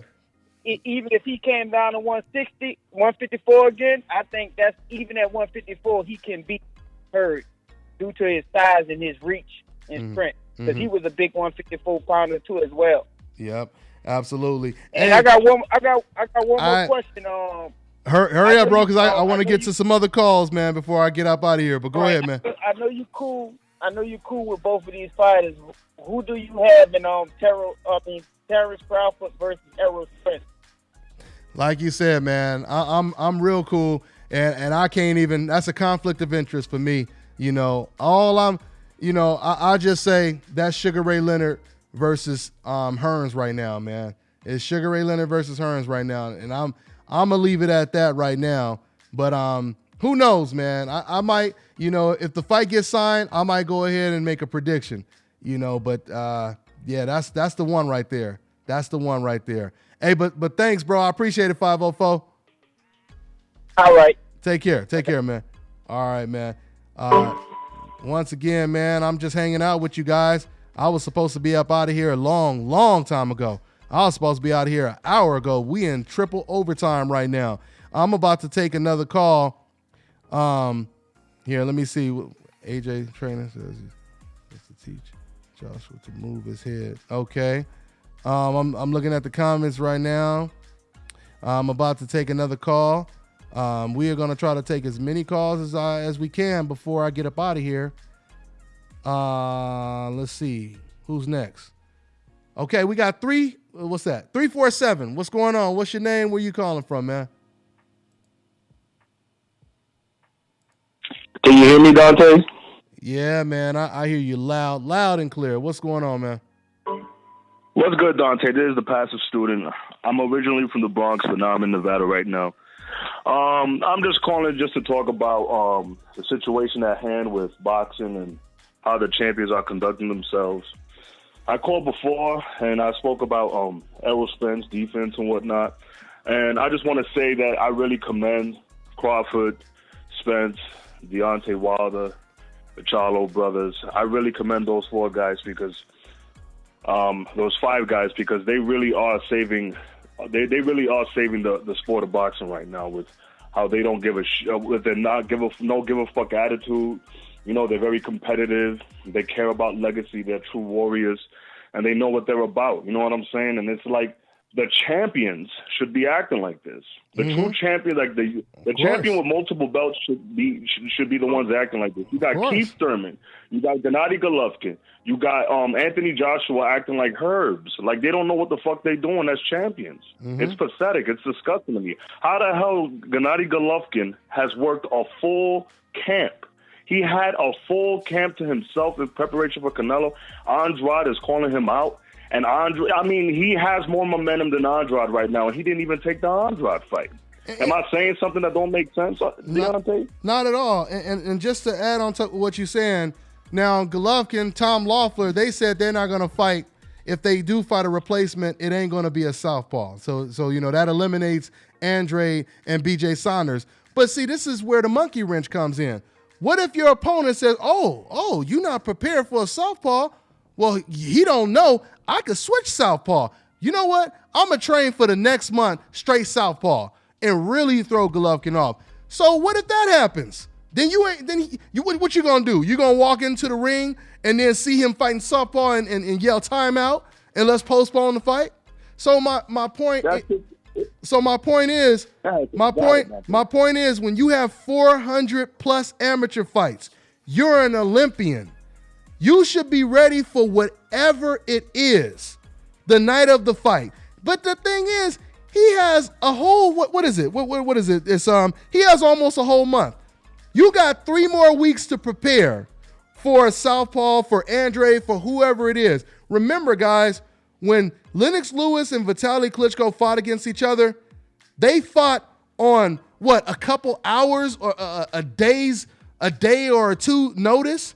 Because one of their opponents fell out. That's how we got the Lennox Lewis versus Vitaly Klitschko fight. You know what I'm saying? So if you can fight Lennox Lewis on short notice, if you can fight Vitaly Klitschko on short notice, you should be able to fight Andre on short notice, especially when ESPN has already voted you as top 25, one of the greatest fighters of all time in the last 25 years. Get the fuck out of here. And you're considered pound for pound. And I think ESPN even had him considered pound for pound number 1. So they put all this pressure on you. It makes you look even it makes you look even worse when you don't stand up and, like my man just said right now, do the same type of things that Wilder, Errol Spence, Terrence Crawford, the Charlo brothers, these fighters are willing to do. Wilder didn't even have to fight Ortiz. Probably the most dangerous, fighter that's not a champion in that division. He didn't even have to fight him. He could have used the excuse that this man was a steroid. He could have said, "Oh, he's a steroid cheat. He's this. This is the thing." These are the excuses he could have used. But he still fought him. And he could have protected. He could have protected the Anthony Joshua fight. He could have said, no. Right. I can't risk losing to Ortiz because then I won't get the Joshua fight. He still took the challenge. So yeah, man, you make an excellent point, bro. There's no reason a man that we've been taught is the boogeyman. He's the monster in boxing. He has all these consecutive knockouts. There's no way this man should be protected in any, shape, fashion, or form, So and I agree. And the thing is this, real quick. Gennady Golovkin, like I respect him purely off of the fact that he's a boxer. You feel me? And boxing's a dangerous sport. So I'm no fucking Gennady Golovkin hater. But I'm basing it on the virtue of how ESPN promoted this motherfucker. You understand what I'm saying? We all are. For instance, when they call him a KO artist, like that title that they given him, it completely deceives me. It goes past me because when I think of a KO artist, I think of a KO artist that could KO top contenders, which Gennady Golovkin has not done. He has not, and I don't count the Kell Brook shit because Kell Brook came up from 147, moved up to 160. And Gennady tried to do the same shit with some unknown motherfucker named Jaime Nungia. Shout out to Jaime Nungia, but we don't know you. You know what I'm saying? We don't know. So the point that I'm trying to make is, even though Andre Ward is retired, I appreciate people like Ward, man, because Ward didn't give a fuck. He took on all comers. You know what I'm saying? He was a true fucking warrior. He's my favorite fighter of this generation. You can't compare the quality of champions that we have now to a Ward, to a Floyd Mayweather. You feel me? To a Miguel Cotto, like those guys past generation, and even before that, a Georgie Bennett, who never really got a title shot, but he was a true champion to me. You feel me? But you can't compare those fucking that cloth of fighter to how these cocksuckers are acting right now. And excuse my French, I just can't. I don't hate the UK. You feel me? I don't hate no fucking race. I hate the way Anthony Joshua is acting. Yeah. I hate the way he's conducting business. How the hell you supposed to be a businessman, but he's over here saying that Wilder's gonna get paid 10 times the amount when he's only getting 12 mil? That don't sound like the right math to me. It don't you sound feel me? So I don't know. I'm sorry if I'm giving you a long, long little statement. It's all good. It's all good, man. I just feel like boxing, like the momentum that we had in 2017 is slightly lost now with all these champions acting like clowns, fucking cowards. Like, don't get it twisted. I understand boxing's a business. We all people who follow boxing and are true fans, listen, champions, we understand that boxing's a business. We know this, but we also know that fighters also fight for legacy. Fighters also are competitive. Fighters need to fight each other. That's why it is called boxing. That's why it's so called boxing. So you got to fight, whether it's for business. You feel me? So sorry, but go ahead. No. It's all good, man. You dropping science, man. I mean, class is in session. But once again, the bottom line is we do have, thank God, we do have, the certain fighters, like you said, like the Wilders, like the Errol Spencers, the Terrence Crawfords, the Andre Ward, who didn't have to move up to 175, and he was forced to move up to 175, and Virgil Hunter's trainer can attest to that because he told me on my show that HBO, they forced him to move up to 175 to protect Gennady Golovkin. Ward didn't have to do that. He took a major risk. And he did it for the sake of protecting HBO's best interests. You know what I'm saying? So once again, hey, but I'm going to get to another call, man. But thanks, man. I appreciate you calling in, man. All right, Dante. Shout out to you. Shout out to New Media, man. Keep it running. Man. Appreciate it, family. Take care, man. So yeah, man, the truth is getting out there, man. We getting this truth up out there, man. And that's what it's all about at the end of the day. Let's go ahead and take another call. Okay, we got 210. What's going on, man? What's your name? Where you calling from, man? What's up, Dante? It's R.A. from Texas, man. What's happening? Hey, it's all good, family. What's on your mind, man? I just want to give a shout out to that last caller, man. Dropping that knowledge, man. That's some real stuff right there, man. All Speaking day. the truth. All day. All day, man. It's a good feeling, man, when you hear more and more people, because that's what it's all about, man. It's about, each one teach one. If you educated, you get off the phone and you educate somebody else that don't know no better. You know what I mean? And they pass it on. That's how it's supposed to work, man. So yeah, man. Real quick, Dante, I just want to shed some light on this Triple G situation, man, because I was gonna go down there. Vegas, May 5th. I'm getting ready. and all of a sudden I hear that it got switched to the StubHub Center in Carson. Yeah. And I don't really know much like why, but I guess he can't make that paper for all these Gary O'Sullivans and this Jaime Munguia and stuff like that. But I know that Deryanchenko, I don't know if I said that name right, but I know he's the number one mandatory right now. But I don't understand, like, why are they trying to switch? Why are they trying to flip the script? Because I know you interviewed Abel on several occasions, and he said the mandatory is always first. But now you got this monster in front of you, but you don't want to come at it. So what's really the cheese, man? Why are they trying to cheese us? Rhetorical questions. And by the way, I noticed your name pops up when you call. Are you the other Rodriguez that was in the comment section? Because I noticed it was two Rodriguez in the comment section. Were you in the comment section too? I wasn't in the comment section, man. Okay. No, it was just a funny coincidence because it was two cats in there going back and forth. But no, man, that's what it is. Listen, man, once again, like you just said, what's the cheese, man?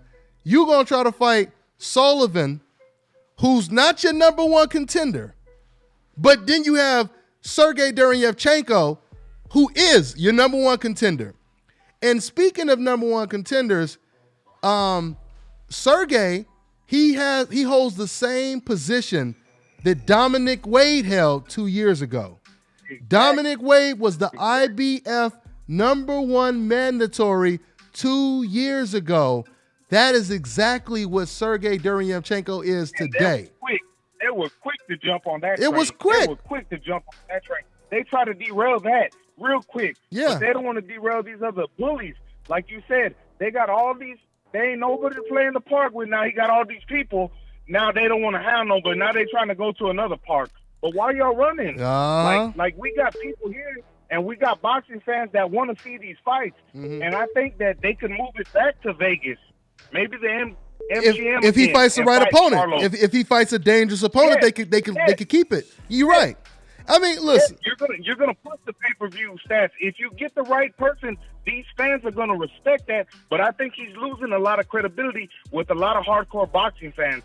And like myself, I'm not a hater on any boxer. I respect him. I appreciate it. But at the same time, when you start doing this stuff, it's gonna affect your legacy sooner or later. Down the line, they're gonna start questioning, like, man, if he wouldn't have did that, he would have fought this dude. Mm-hmm. He might have been up there. Yeah, well, yeah, it's gonna be tainted, man. Oh, no doubt about it, bro. No doubt about it. And I'm gonna use one more analogy. Hey, man, I mean, it's like this. Let's just say, for example, me and you, we go to the club, right? We go to a club, and it ain't no girls there. I mean, the girls is there, they whack. They over here looking crazy as hell. And we like, man, you know what, man? If it ain't gonna be no girls up in here, I'm gonna give it another 30 minutes. If it ain't no girls in here, we're gonna have to bounce and go to another spot, right? So before we leave, next thing you know, 15 minutes later, an army of dime pieces come up in there, right? You got 8s, 9s, 10s. They coming over there. They over here winking. They blowing kisses at us and all this kind of stuff. And that's when, you decide, say, you know what, man, I decided, I really don't want, I don't want to meet, no dime piece or nothing like that. And they over here just throwing it at you, but you turning it down and you leave to go somewhere else. I mean, that's the situation that Golovkin is in right now. He in there, he ain't got no reason to leave the club. Everything he said he wanted is available in there now. Oh, man. Waters. Oh, yeah.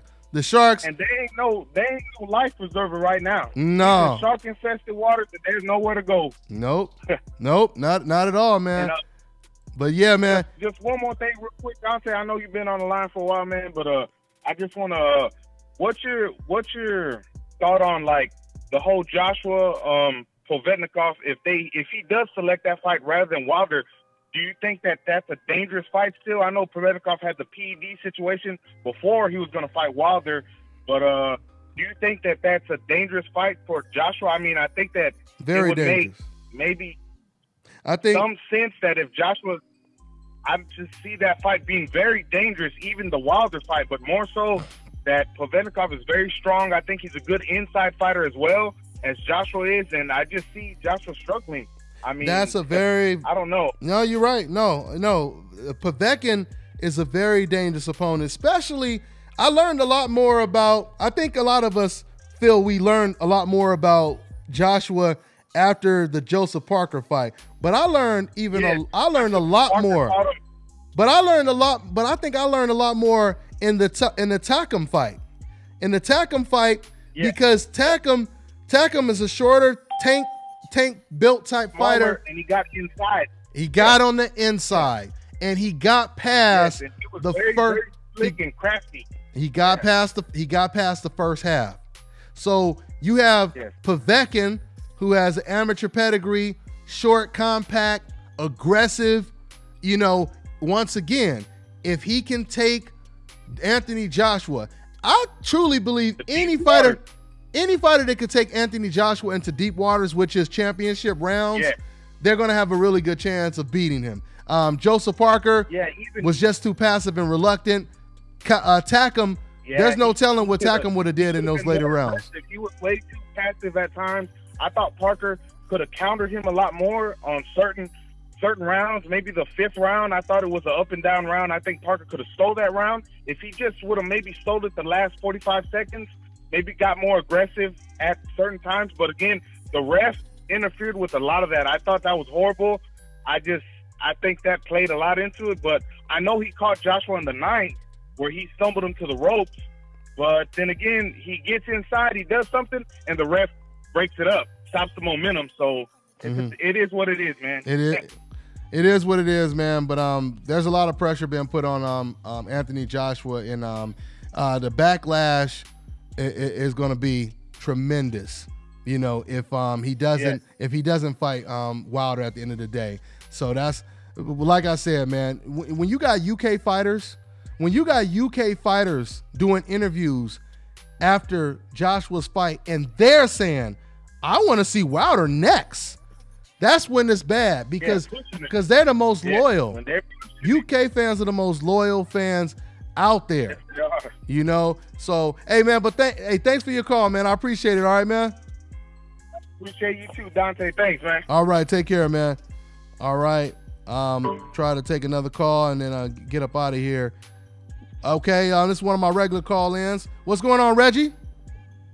Oh, man, what's happening next year, man? I'm glad you went live, man. I've been enjoying the hell out of this show, man. Oh, man. All day, man. I appreciate it, man. Have to start doing more, man. Shout out to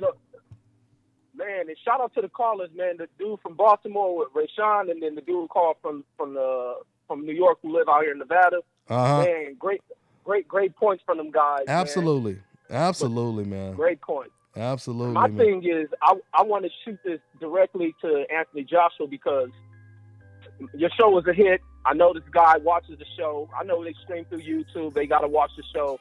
But Joshua, man, you're doing a great disservice to the sport of boxing. And just like the great Lennox used to say, for any champion, any challenger that call you out, man, no man can test. And you're not living up to that standard. Those belts.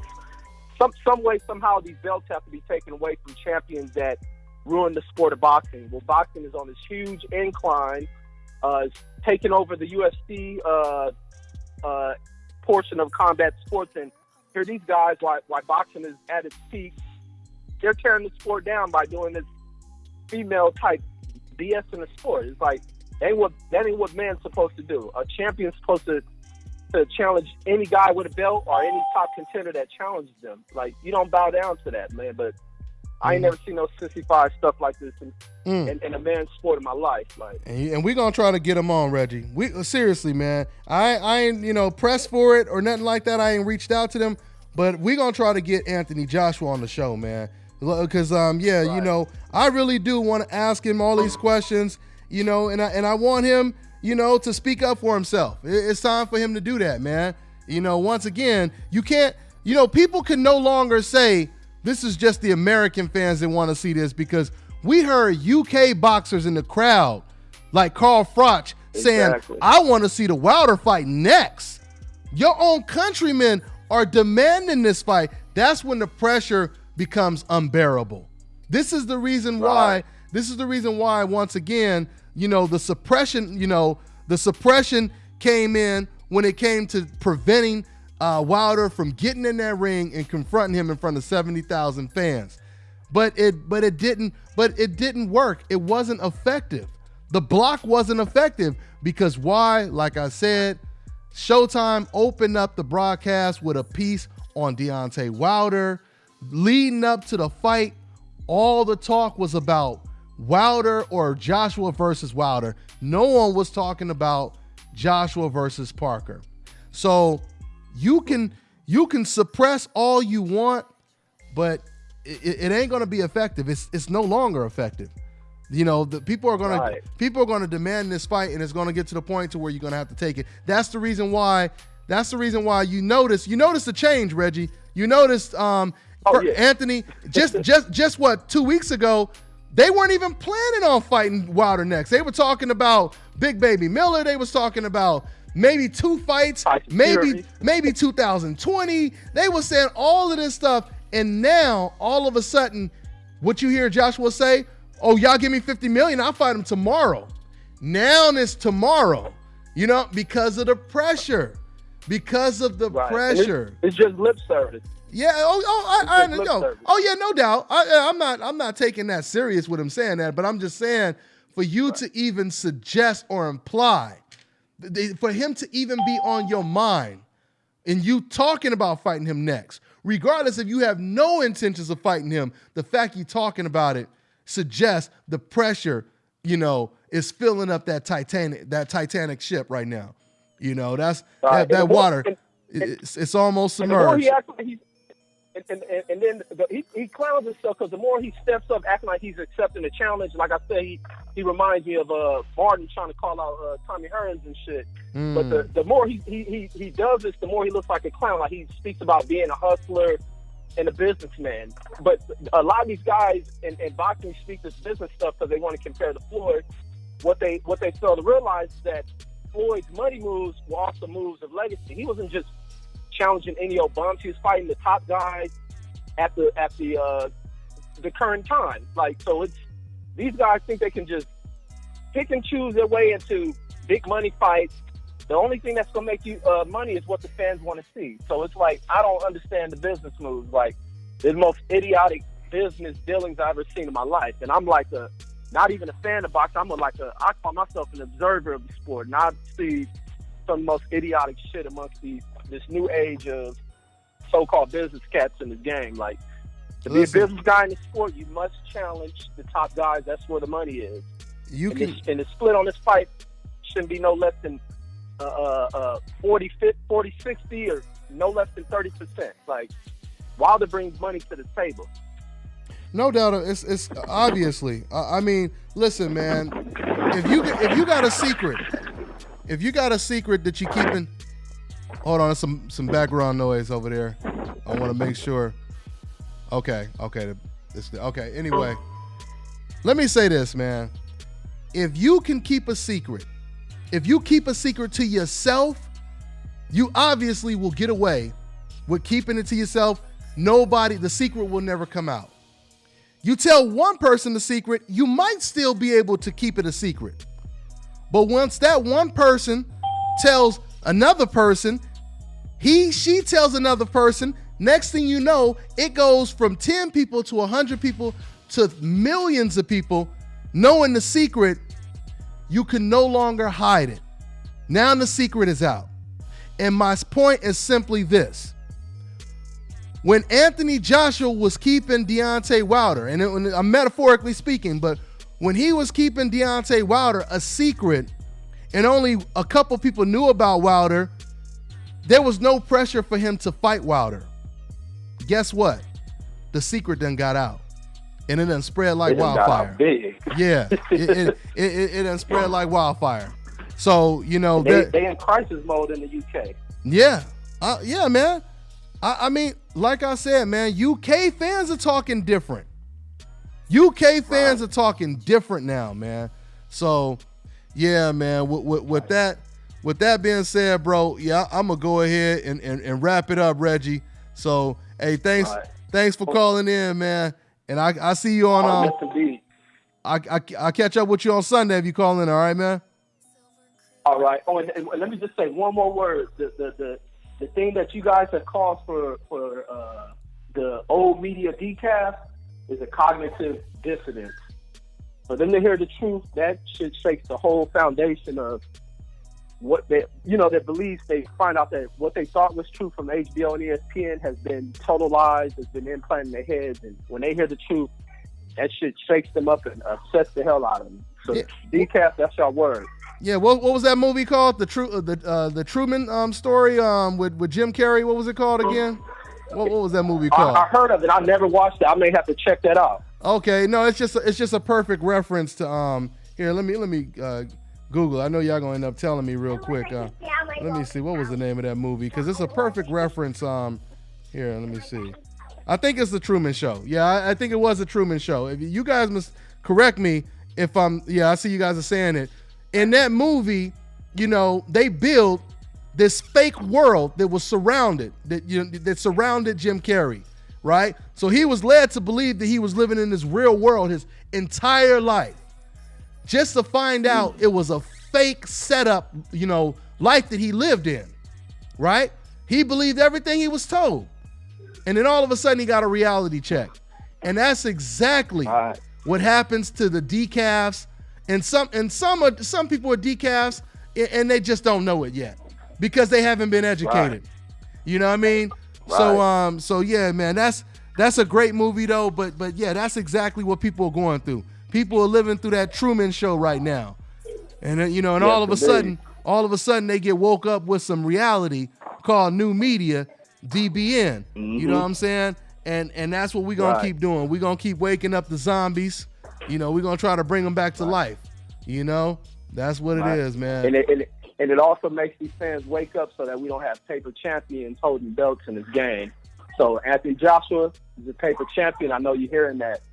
The motto, no man test. Mm-hmm. So you step up to it, man.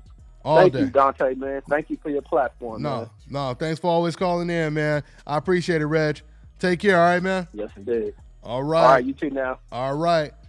So, yeah, man, y'all heard it from my man, Reggie. My last caller, one of my regular call-ins. Yeah, man, the message is resonating, man, and that's what I really, really wanted from the beginning when I started this channel.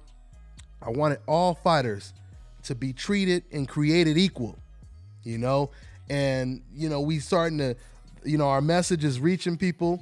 Not only that, we putting pressure, and because of new media right here, we getting a lot of these fights. I ain't gonna try to, take all the credit, you know what I'm saying? And once again, shout out to my man Boxing Ego, but because we over here speaking the truth, we are, contributing to a lot of stuff that's changing in the sport of boxing for the good. So that's what it is, man. Once again, shout out to ashkicking.com. Make sure y'all go to that dope ass website and cop some of them dope products they got over there. So I'm going to go ahead and get ready to wrap it up. We'll start doing more shows during the week since you guys are really feeling the weekly live shows or the shows we do during the week.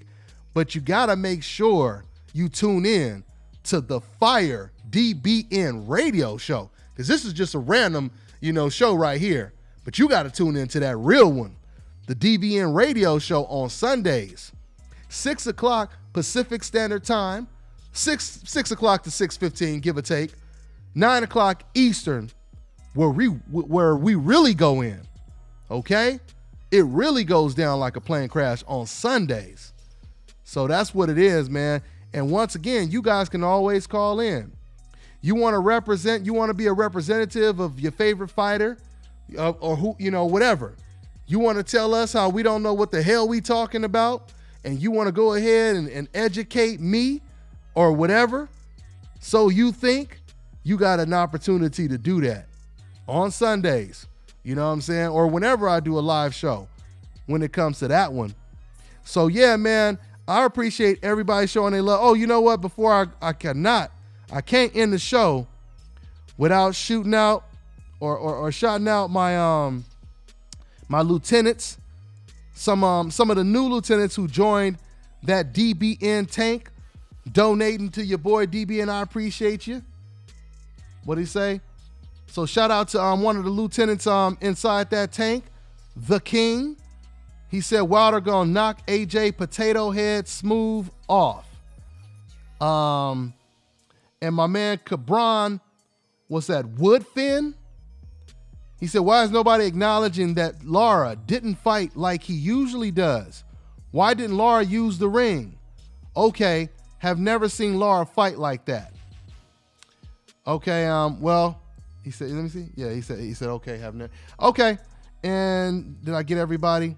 Once again, my man Mike Biggs Boxing, he donated again. He said, let me get underneath that car. Wrench Gang. He said he want to be a moderator. Yeah, you know what, man? Look, just once again, Mike, I appreciate you, man. Show a little bit more consistency in the comment section. I just got to really be careful with who I hand that wrench to because, you know, with great power comes great responsibility. So we got to make sure, you know, everybody is ready for that assignment and that responsibility.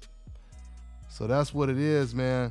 That's what it is. My man Rio Amon in that super chat section, one of my lieutenants, No Limit, riding the tank.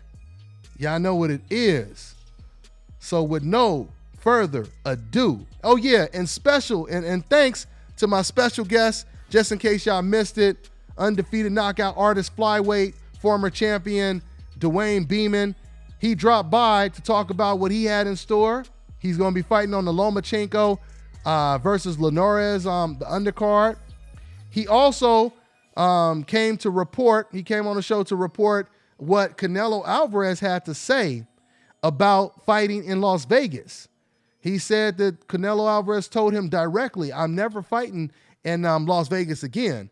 But he said Canelo said it in a very animated way, but he didn't want to quote exactly, you know, how he said it. You know, he didn't want to put all the seasoning, the Lori seasoning salt and garlic pepper and all that on it. But anyway, that's what it is, y'all. So y'all already know what it is, man. Hashtag Dante's Boxing Nation. Hashtag New Media. Hashtag Decaf Busters. Hashtag DBN. Hashtag Dante's News Nation. Go ahead and subscribe to my other channel, Dante's News Nation, y'all. Hashtag Dante's Muscle Nation. I'm coming out with another channel. I'm going to come out with a couple. That'll be my fitness channel. Hashtag Dante's Cooking Nation. That's right, man. We going to be chefing. We going to be chefing, man. Y'all going to get to taste Dante's tacos, Dante's meatloaf, Dante's gumbo. You're going to get the recipe all day. So that's what it is, man. We are on to the next one. We will see you guys next week on this live show. Once again, it's the nation, baby. Yep.